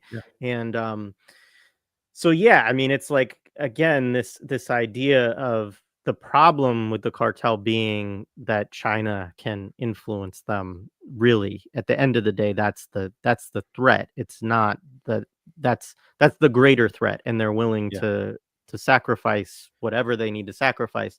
And I mean, there's a weird scene. Westfield, who's the deputy director of the CIA, he gets on an airplane and he pukes into the airplane toilet after they've done this deal, basically. And, Kidman is like, yeah, you haven't been out in the field for a while. It's rough out there. You have to remember the kind of decisions you have to make and stuff like that. And he's like, it's not that. It just knowing how little will change makes me sick, kind of thing. So it's like, it makes him sick to his stomach, but he still does it. That's the end. I mean, it's so similar to the end of the movie Traffic, where the older movie about like Mexican drug cartel and drug trafficking. I mean, that's what the DE agent. That's like the conclusion he comes. I think it was Don Cheadle. I mean, that's essentially like at the end. That's the conclusion he comes to. Right. So it's yeah. I think you're right. I mean, even before the counterinsurgency manual is formalized, right? I mean, that logic is essentially what structures the U.S. and Mexico relationship since the 1910 Mexican Revolution. Like what the U.S. had to come to terms with the fact that a revolutionary government was on its southern border, because the most important thing from the perspective of the U.S. is that there's some sort of stable, somewhat allied nation to its southern border, south of its Maginot Line. And this is why, whenever you see mainstream press, people like David Fromm and other folks, fretting about the state of Mexican democracy, they don't give a shit about Mexican democracy. What they care about, and what the U.S. has cared about since 1929, is having a stable country and government south of its border. And if it's a one-party ruling dictatorship like what Mexico had from 1929 to the year 2000, so be it. It doesn't matter. As long as it's somewhat allied with the U.S., as long as I think Mexico had 4 presidents on the CIA payroll from the 60s to the 80s, as long as Mexico could be as loud as it wanted to in international forums in the 60s and 70s, it could be anti-American, it could be leftist, it could pose as leftist, didn't matter. The U.S. tolerated that because what mattered is having a stable allied country south of its border. But the moment, you're right, but the moment that this government is seen as somehow amenable to competitors to the U.S., and even in minimal things, then you're going to get some insane, crazy propaganda and concern about the status of Mexican democracy.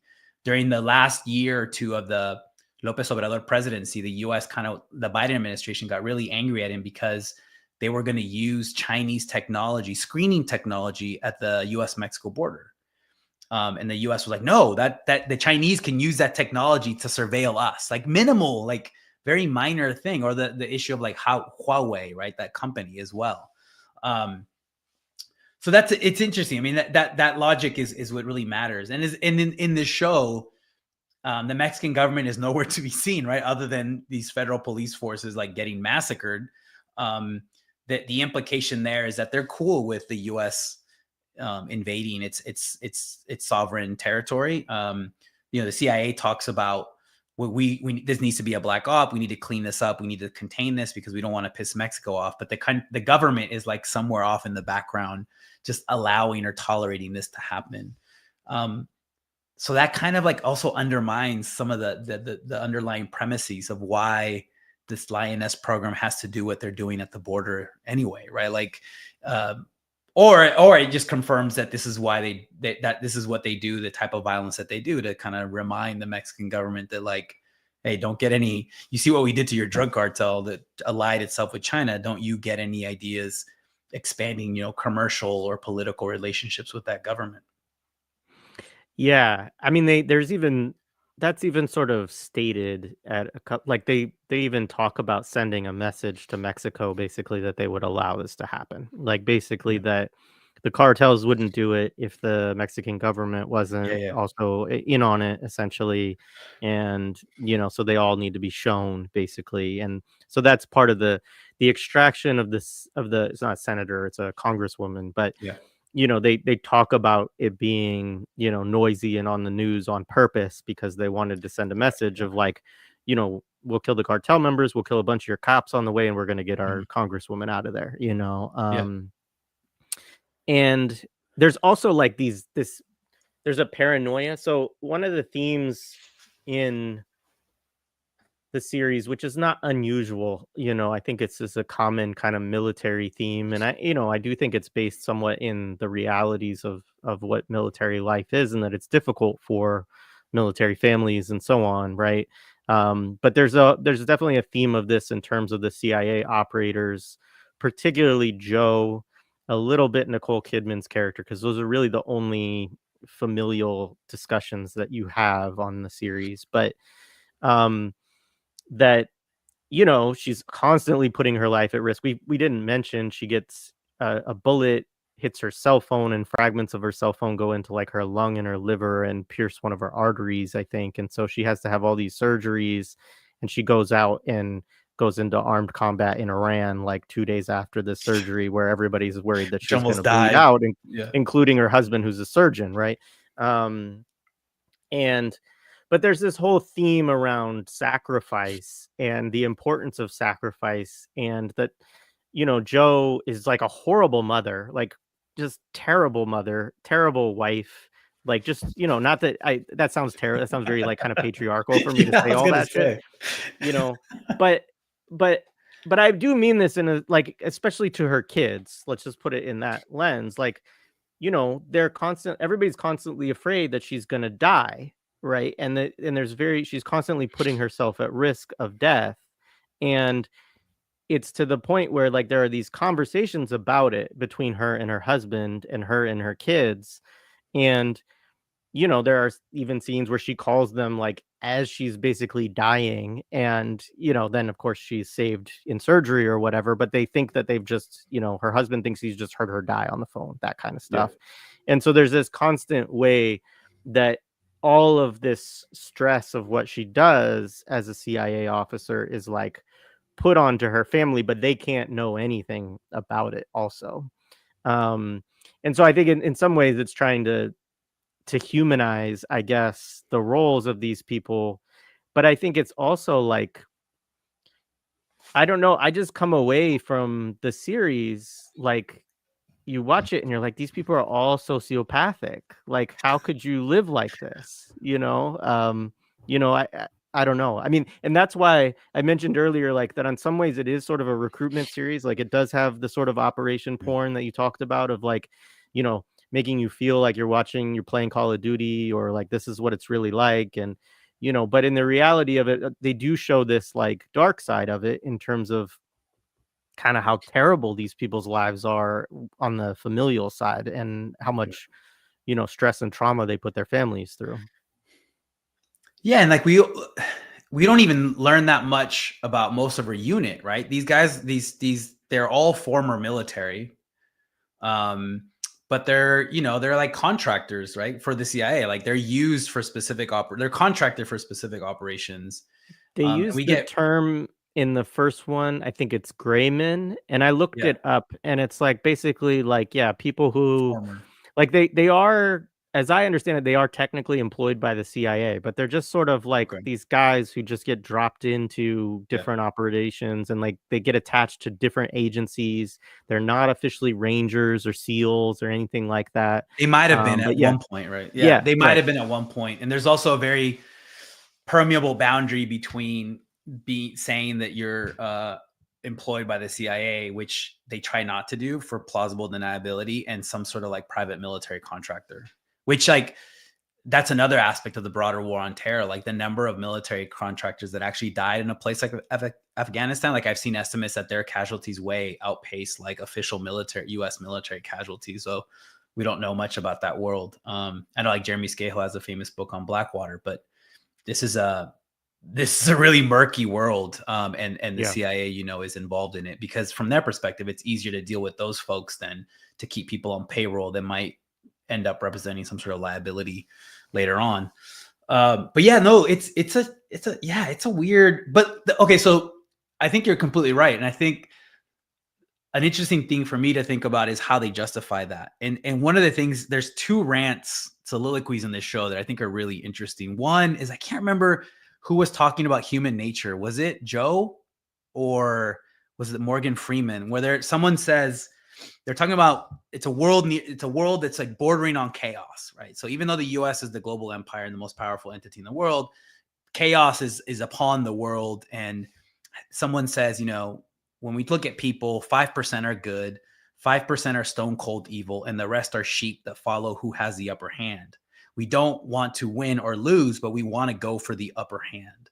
So it's a very like Hobbesian like representation of human nature and like human society and human social organization that's like very zero sum, right? Which I think justifies that type of like sociopathic lifestyle, as you referred to it. It's also like thinking back to like the movie American Sniper. Like there's the actor Bradley Cooper has that quote in there, right, about most people are sheep and they're being preyed upon by wolves, and to protect the sheep you got to be like the wolves. Like that's also like a very war on terror type of sentiment that is in this series as well. And then there's Morgan Freeman's like Denzel rant toward the Washington and end. Training Day too, right? Yeah. Yes, a different, that's a domestic version, right? Domestic counterinsurgency, except the King Kong. And then you have Morgan Freeman, who's the Secretary of State, has this whole thing about like leadership, right? So because you and I were chatting about like, how is this a Trumpist like show, or like what kind of political, like in terms of political party orientation, what it is. And like Morgan Freeman has this whole rant where he's talking about he doesn't explicitly name presidents, I don't think, but he talks about how after he talks about 9/11, he was Talks elected. about COVID too, yeah. He talks about COVID. He starts with 9/11. He was a member of Congress at that point. He says, look, we back then the country came together and united, and we had a leader who united us. He's like, but then we had a leader who divided us. And I think this is like obviously like I think I read it as he's talking about Trump, because then he talks about COVID. I don't necessarily read it as he was talking about Obama, but I think Obama gets left out completely. And then he says, and then we had no leader at all, which is obviously like Biden, right? So it's like a very in one rant, like Morgan Freeman is hearkening back to like the good old days of right after 9/11 and this myth that the country came together and that George W. Bush was this leader that unified us, and that Giuliani was America's mayor, and that's what the country needs to survive this global chaos and these constant attacks on the U.S. that are besetting the country. But it's interesting because he presents the rant in a very bipartisan way, and ultimately I think Yeah. that was very bipartisan, and you still see it today. Yeah, so this is the theme. So one of the themes, like I think it'd be good for us to talk about some of the different themes too that if we haven't named them, but there's the theme about basically, I mean, for one thing, it's very intentional that the president is not a character in this series in either season 1 or season 2. And yeah, he's kind of referenced in passing as, you know, like one, he seems to be constantly up for election. Like there's always this idea that like, you know, he's got to worry about that, the politics. And so like they're concerned about optics and perception, which is very, you know, counterinsurgency military stuff. But they're also there's definitely a leadership vacuum, right? So it's like this idea that because we don't have a strong leader, the government, you know, but it's not really the government. It's like this shadow. Yeah. Like it's like they basically have a million versions of the Situation Room, but it's a Situation Room in which the president and the vice president are never in it. Yeah. And it's basically run by the CIA and the Secretary of State and a couple of other, you know, defense officials, director of national, the NSA director, or maybe it's just director of national security. But anyway, these are the people that make these decisions, and it's an interesting thing because it also connects into. So there's the point about the cartels and them making this deal with them, and that, you know, nothing is going to change in relation to that war, to the war on drugs. But there's also in season 1, I want to read this out a little bit. So this is a soliloquy from Errol, who I call the Market Whisperer, who is the husband of Nicole Kidman's character, so husband of a senior CIA official. I don't think it's ever said exactly what he does, but he pays a crap load of attention to the market. Like that's what you get out of it. And so in this one, this is him trying to coach her not to take out the funder of all the terrorist organizations in the world, basically. And which is something that then the entire White House will try to get her to not do also, but they end up doing it anyway. So Errol says, "This is a tough one, Kate. We have so thoroughly fucked up the political structure of the Gulf states. The leaders we have placed in power need us to be the enemy of their people. Or the people will start asking why 0.6% of the population has an income over $1 million and 41% of them make less than $10,000. Unrest in the region protects those in power, and we need them to stay in power. Iran is what happens when they don't. So we take our licks. When they push it too far, say they start flying into buildings, they take a beating. You're on the verge of removing the financial center of that unrest. And as tragic and awful as their attacks may be, they worry the unknown is worse. Right. So again, it's like this again to the kind of Hobbesian view and stuff like that of it's like even a state of kind of constant terrorism is better than, unleashing, the hordes of hell or whatever is imagined by these people if you upset the kind of stability of the current order.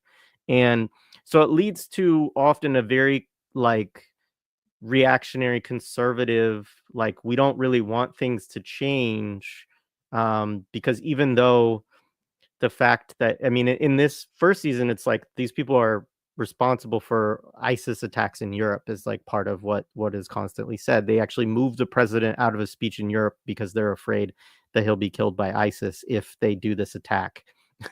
um, and so it's a fascinating. I'm always fascinated by the kind of Hobbesian worldview and the state of nature and this idea of just that behind everything are like this barbaric other reality that is so much worse than what we have, even though what we have is really messed up. Yeah, and I think that's a good point. And I think maybe George W. Bush in that Morgan Freeman rant isn't the ideal leader either, or at least what they want is a strong leader who He has does he national does unity. say Yeah, he does say that they were all blocking all of Bush's appointments and then nine Yeah, 11 and then happened and we all got yeah, behind him. Yeah. Yeah. but W had a certain idealism as well, right? And like this is by the time we get to this moment in the season, or this season in this show, it's all Hobbes, man. It's like it's there's no um, spread of democracy. There's no presenting American so-called values and ideals as universal values and ideals that other countries and societies should adopt at the barrel of a gun, the point of the barrel of a gun. Um, a particular mix of realism and idealism that was, to cite Greg Grandin again, that was really tried out to horrific genocidal consequences and magnitude in Central America in the 70s and 80s. Like Bush kind of brings that back. But he's so thoroughly defeated, right? Like the what happens in Iraq, what happens with the resistance in Iraq and the insurgency and the failures in Afghanistan. I mean, that the idealistic aspect of George W. Bush's post 9/11 leadership gets really, well, I mean, the weird thing is it's delegitimized, and then Obama brings it back in a really weird way, just from like a liberal sensibility, right? Not from a conservative, but from a more liberal sensibility. And then that gets thoroughly delegitimized. So what we're left with, so maybe in the end, this is like a Trumpist reading. In the end, we're left with just a completely just naked Hobbesian approach to the world, and the U.S. empire will just have a naked exercise of power, including military power, mostly military power, without worrying about any sort of ideological mask. Like, I thought, thinking about that post that Trump had a couple of days ago, where he's gleefully announcing the execution of what we now know as a group of innocent Yemeni civilians, right? Who were celebrating their religious festival, but they're represented by Trump as quote unquote Houthis planning to attack our ships. And then it's a snuff film. And there's no other justification for it other than sheer military power. So, in many ways, I don't know, maybe we can read the show. That's one way to read the show. It's completely devoid of any sort of war on terror idealism, early idealism, and it's definitely devoid of any sort of like liberal American exceptionalism that Obama deployed publicly, while also like doing things like extending drone warfare and executing American citizens abroad using drones, right? I don't know. Yeah, I mean, I think that's one of the interesting things, right? Because there's all these critiques within the film that get voiced from different perspectives. We've talked about a few of them along the Mhm. way. You know, and and that's something I think that is throughout.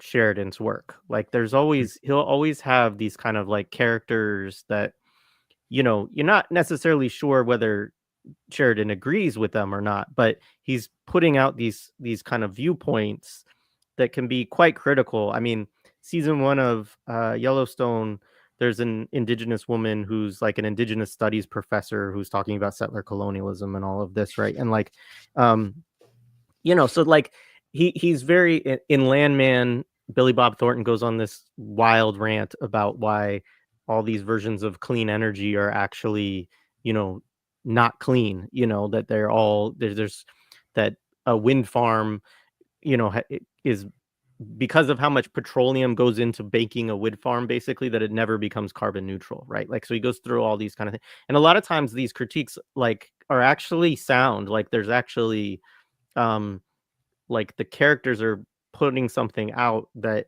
is like a real issue, and I'm always interested in that because I'm like, why does he do that? But I think it's sort of twofold. It's like, one, a lot of these critiques are ones that the right is able to sort of operationalize into their own project anyways. I mean, Trump has plenty of critiques, and sometimes they're even of critiques of things that are like real, issues. But the problem is that the solution that he's proposing for them is not actually a real solution to the problem, right? Um, but then the other side of it is this kind of like what we've been talking about this really bleak kind of view on the whole of human nature, and that ultimately that kind of view of like, yeah, things are really fucked up, but at the end of the day, this is the best that we got. Like, Yeah. which then, serves as justification for everything. And I think one of the things that's dangerous in that as like a propaganda product beyond just that message is that this show primes you to accept all like that, basically something that's true on one level, which is that these laws don't actually matter. Like, Yeah. you can be subjected to whatever. It doesn't matter if you're a DEA agent, we'll waterboard you. Like, um, but on the other side of it is there's a definitely an exception of like the collateral damage of war and of these operations. Like, there's all kinds of people that are killed, or lives that are disrupted in all kinds of ways in this show, and it's sometimes wrestled with in certain instances, or grappled with. Like, sometimes the people don't feel great about it, but ultimately they see some kind of weird higher purpose in all of it that they rationalize in different ways. Yeah, I think in the end, I think what justifies everything that you just described, Jay, is the idea that the barbarians are at the gates. The problem is for U.S. empire, the gates are global. It's not just the U.S. Mexico border, so they can do whatever they want in whatever part of the world they want because the barbarians are there to threaten U.S. empire. And I think that's why, yeah, that's why the collateral stuff doesn't matter. And like, imagine watching this show and you're seeing that, like, let's say U.S. law doesn't matter. I mean, you're also watching it alongside the Holocaust in Gaza, the genocide in Gaza, where there is another just horrific example of how there is no such thing as international law. There is none. There's just sheer military genocidal violence being exercised against children, right? Like, and it doesn't matter the extent, the number, the horrific type of images that come out of there. In the end, it doesn't matter. International law is not at play there. It's just colonial power. That's what matters, right? So this is also something. I mean, obviously, this is also in the background as I was watching the show. Is that like everything is justifiable because in the end, what matters is sheer might, sheer colonial military might.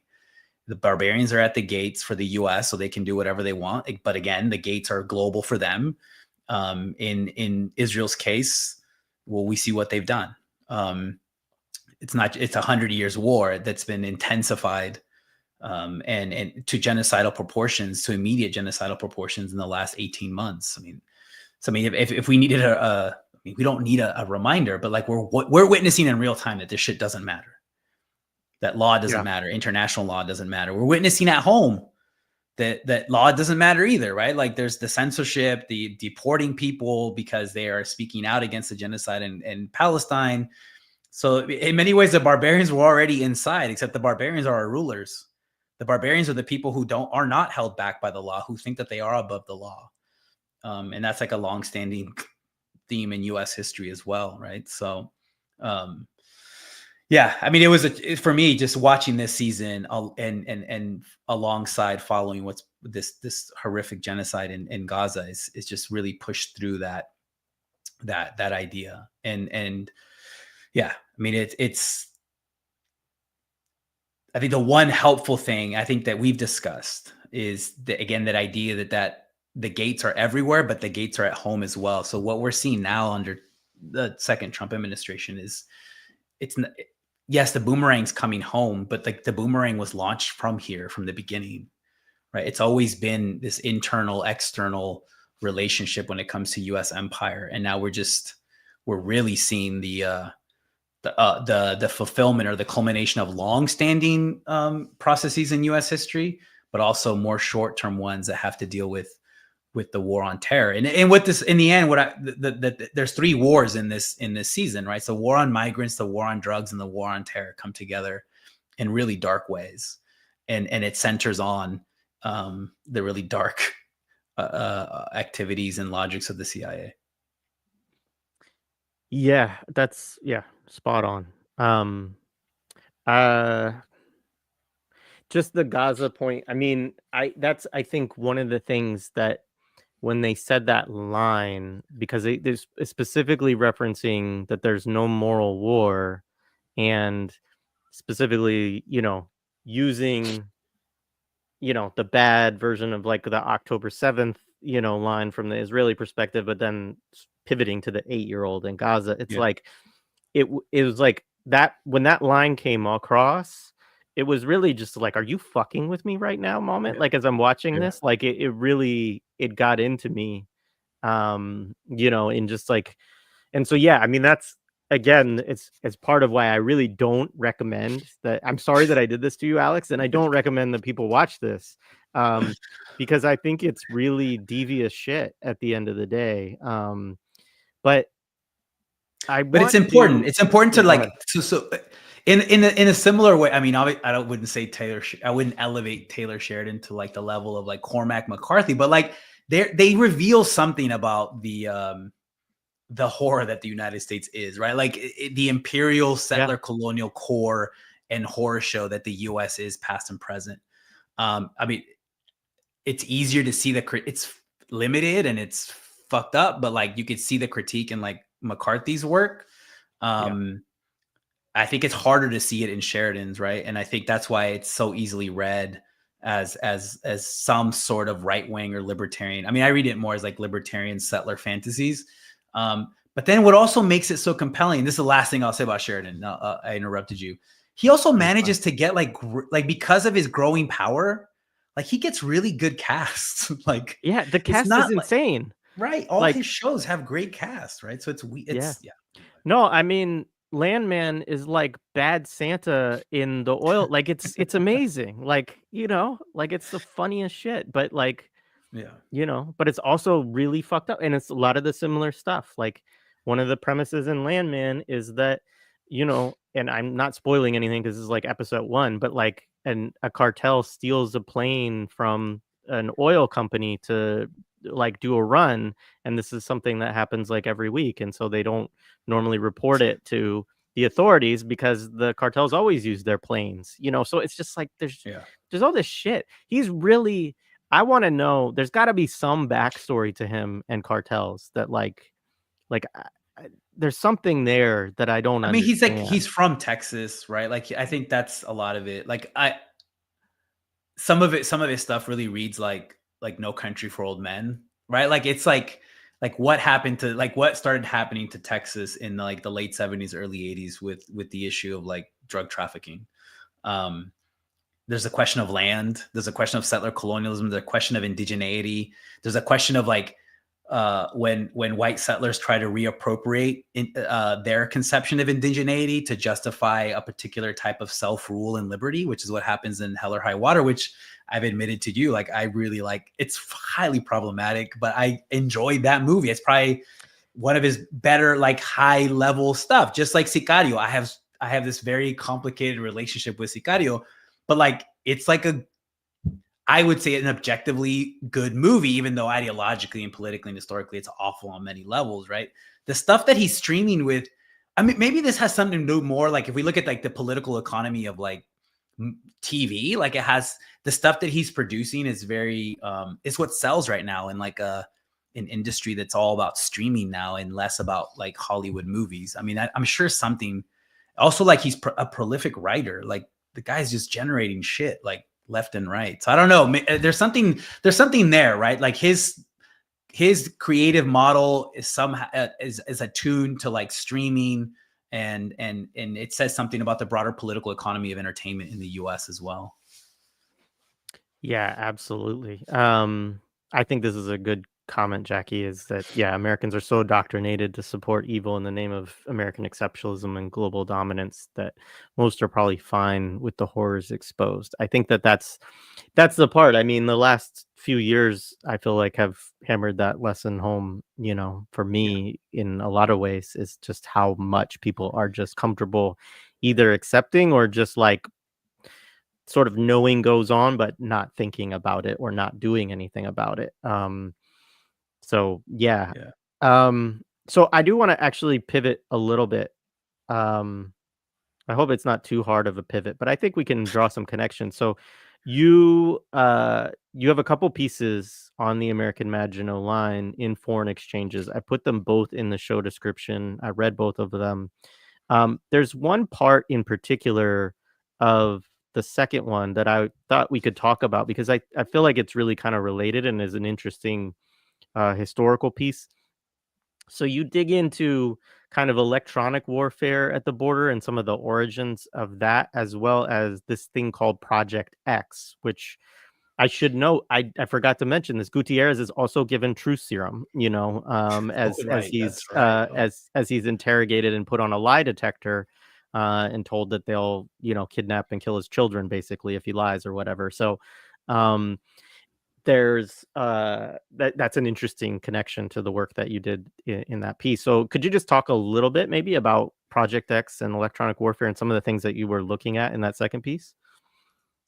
Yeah, so I was thinking of a particular fort that is in Arizona, southeast Arizona. It's about 10 to 15 miles from the US-Mexico border. It's called Fort Huachuca. And I mean, it's set up, it began as a base that was used again for like anti-Apache operations in the late 19th century. That 3-decade long war that the US waged against different Apache groups from the late 1850s, early 1860s, up until the capture of Geronimo in the mid 1880s. And it was, for me, one way to track the history of the U.S.-Mexico border as a forever war site, but also as a site of constant U.S. imperial formation and contestation, was to just track the history of this fort from its inception as a base that was used to fight against the Apaches, and to right now is I think it's the biggest drone training base in the U.S. In the U.S. military. And there's in the last couple of years, there's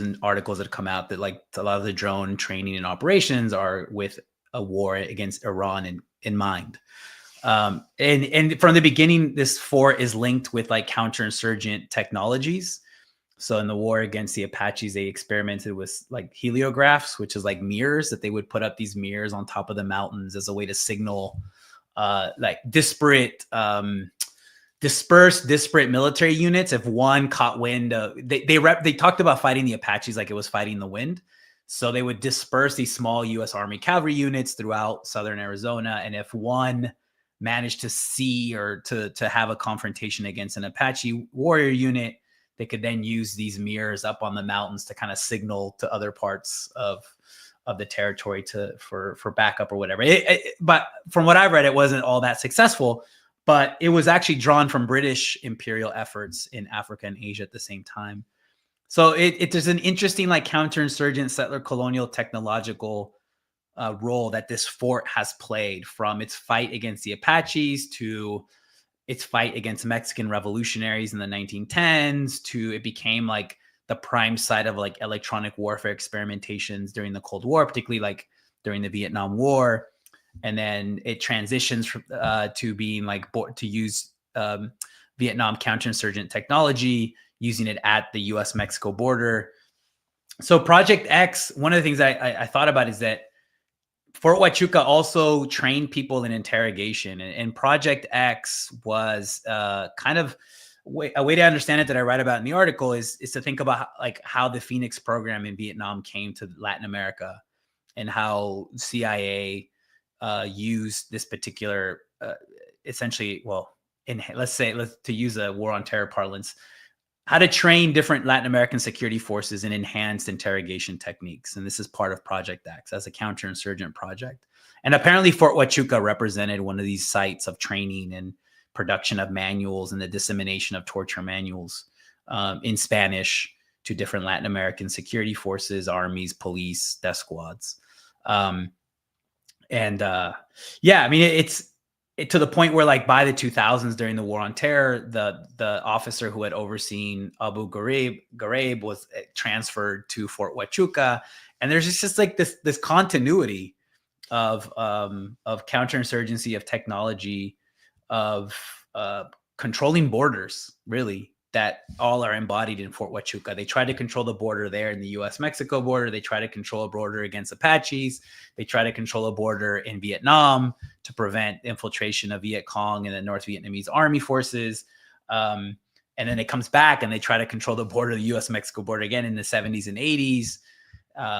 They try to control ideological borders in Latin America by propping up death squad regimes and Latin American dictatorships to prevent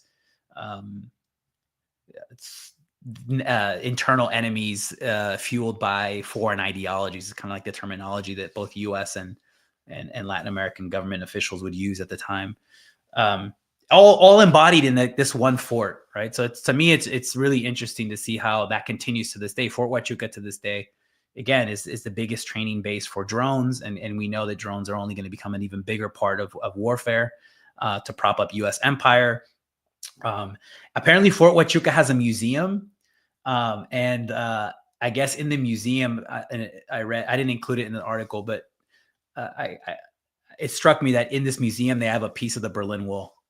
So like they're cool with bringing down certain borders, they're cool with bringing down certain walls, but at its function, its ideological, political, military function is to prop up borders throughout the world that the U.S. empire is policing, and it's definitely meant to prop up the U.S.-Mexico border that it's 15 miles north of. Fascinating. Yeah. So the article is in the show notes, both that and part 1. I know you may write a part 3. Yeah, it's cool. And I also, that the website Foreign Exchanges, they look like they have some good stuff on there, in general. Yeah, So thanks. No, definitely check them out. They Derek Davison produces some good stuff. He's the guy who created and runs Foreign Exchanges. Yeah, and I'm hoping toward the end of the month, early May, I'll have a piece out, part 3, which will more deeply explore the Palestine-Mexico border idea. So again, it's not necessarily focusing on that fortress, but just the actual material presence of like Israeli settler colonial surveillance technology here in the Sonoran Desert. yeah, I mean, and I think that's one of the things too. We talked about, just to go back to the show for a minute. I mean, we talked about how they don't really care. The CIA doesn't really care about where they operate, but it's something like when, like, the logic that they use around everything is like, you're an enemy, you know what I mean? And if you're in the United States, if you're a US citizen, well, then you're a foreign inspired enemy, or you're connected to a terrorist organization, or so on and so forth. And so we're seeing this obviously right now. It connects to the ways that people are going after people for pro-Palestinian speech and so on in this moment. It's also got a long history, which is something, I'll talk to Sharice Burton-Stelly about on Thursday is the connection to, the Red Scare and anti-communist governance, but also what she terms the Black Scare, and the Mhm. ways that they go after, radical manifestations of Black organizing, Black thought, and so on.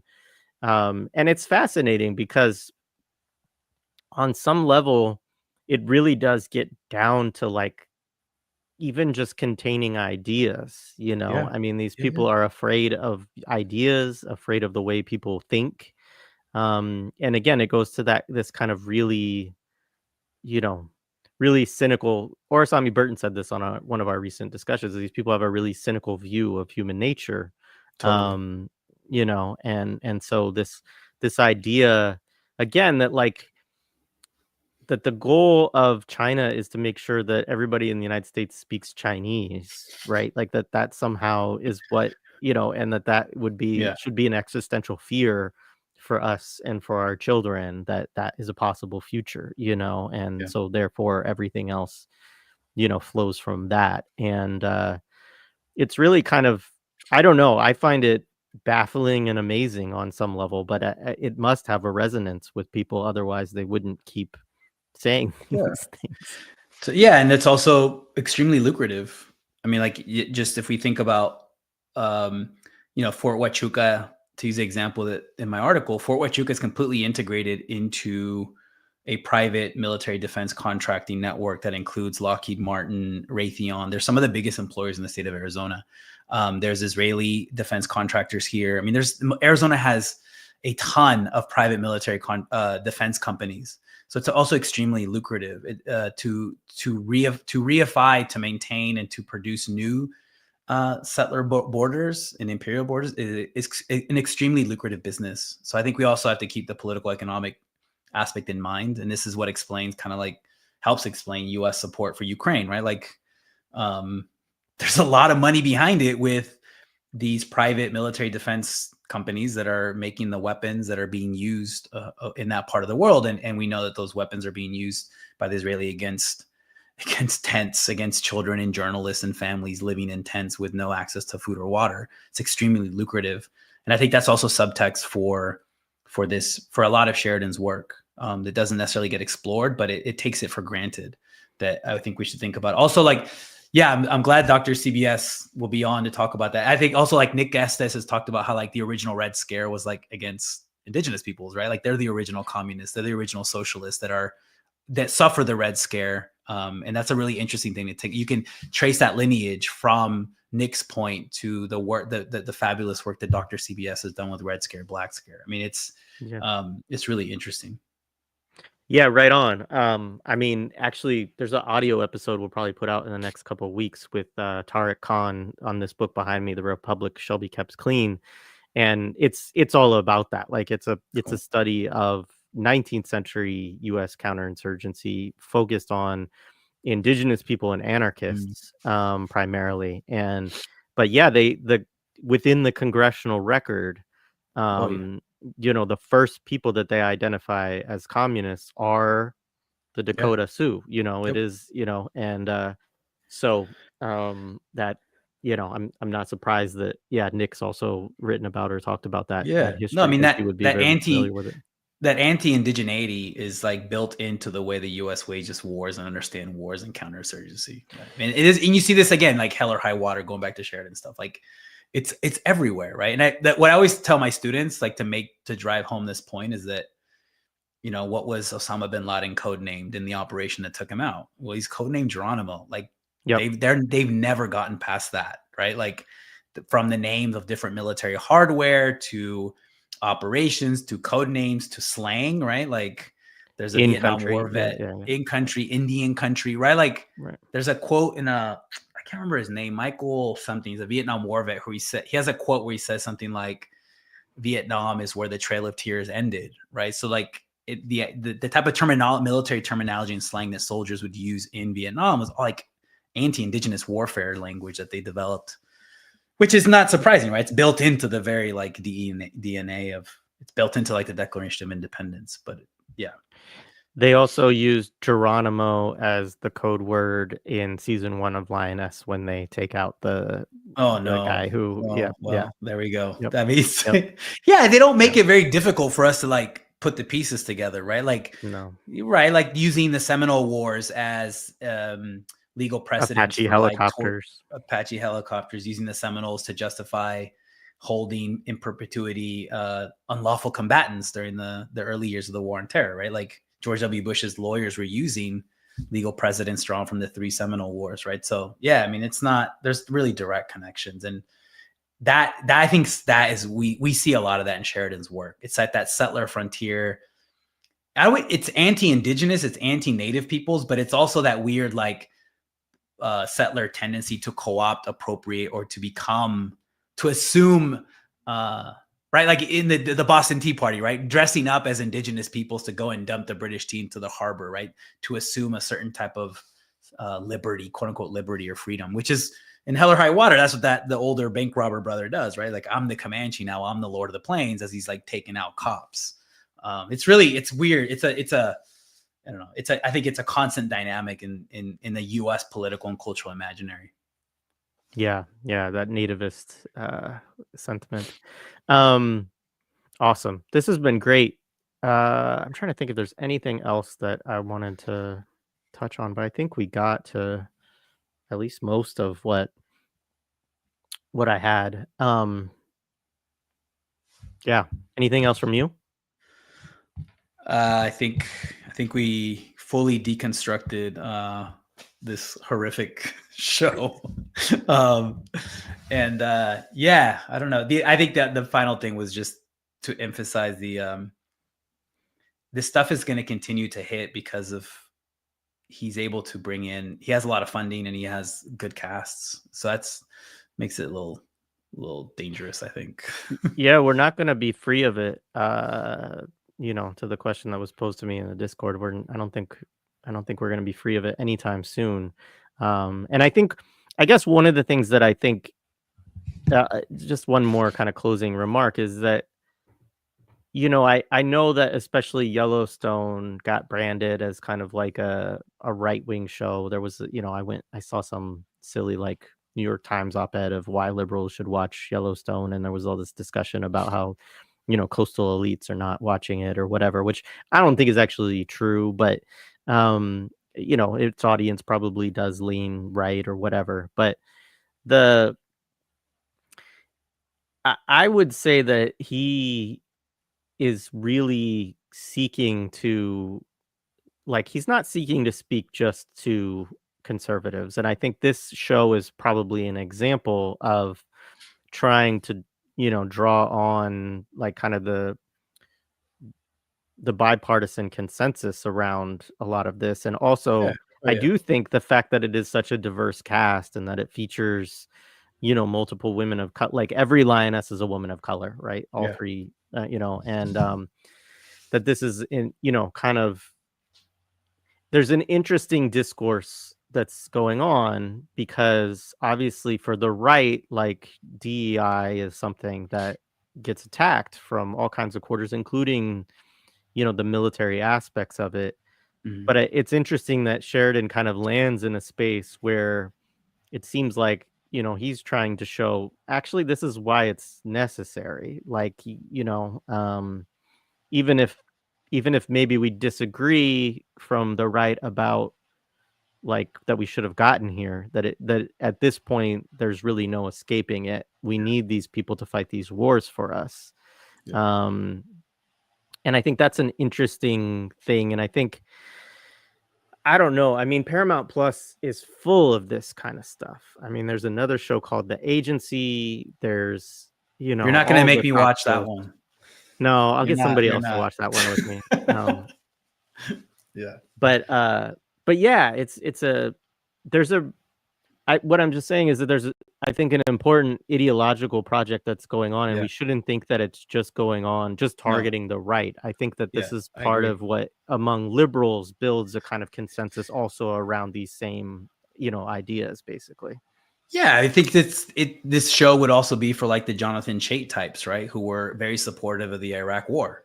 Like there's also like and Obama as well, right? Like it appeals to a certain type of militaristic imperial liberalism that has roots in the Cold War, right? Like with national security doctrine and an anti-communist liberalism that is deployed during the Second Red Scare, and it's deployed internationally. I think you're right. I think it's much more complicated than to just read this as it's just like a strictly right wing or even Trumpist perspective. It isn't. The point you make is interesting, that he's trying to show functionally why DEI is important in military and covert operations, which is really interesting. And I think this is why I compared it to Moby Dick, right? The ship in Moby Dick. Like, we're all in this together, and we got to like work together, and this is what we're going to do to protect the U.S. empire in a world that's bordering on chaos, quote unquote. Yeah. Right. Awesome. Let's leave it there. This was great, Alex. We'll do something next time. I won't make you watch terrible TV shows to come on and do another episode. You're like, next time we'll do Sicario and Sicario 2. Please don't. When Sicario 3 comes out, when Sicario 3 comes out, we'll do it. Yeah, right. Thanks, man. This was great. Thank you so much. All right, thank you.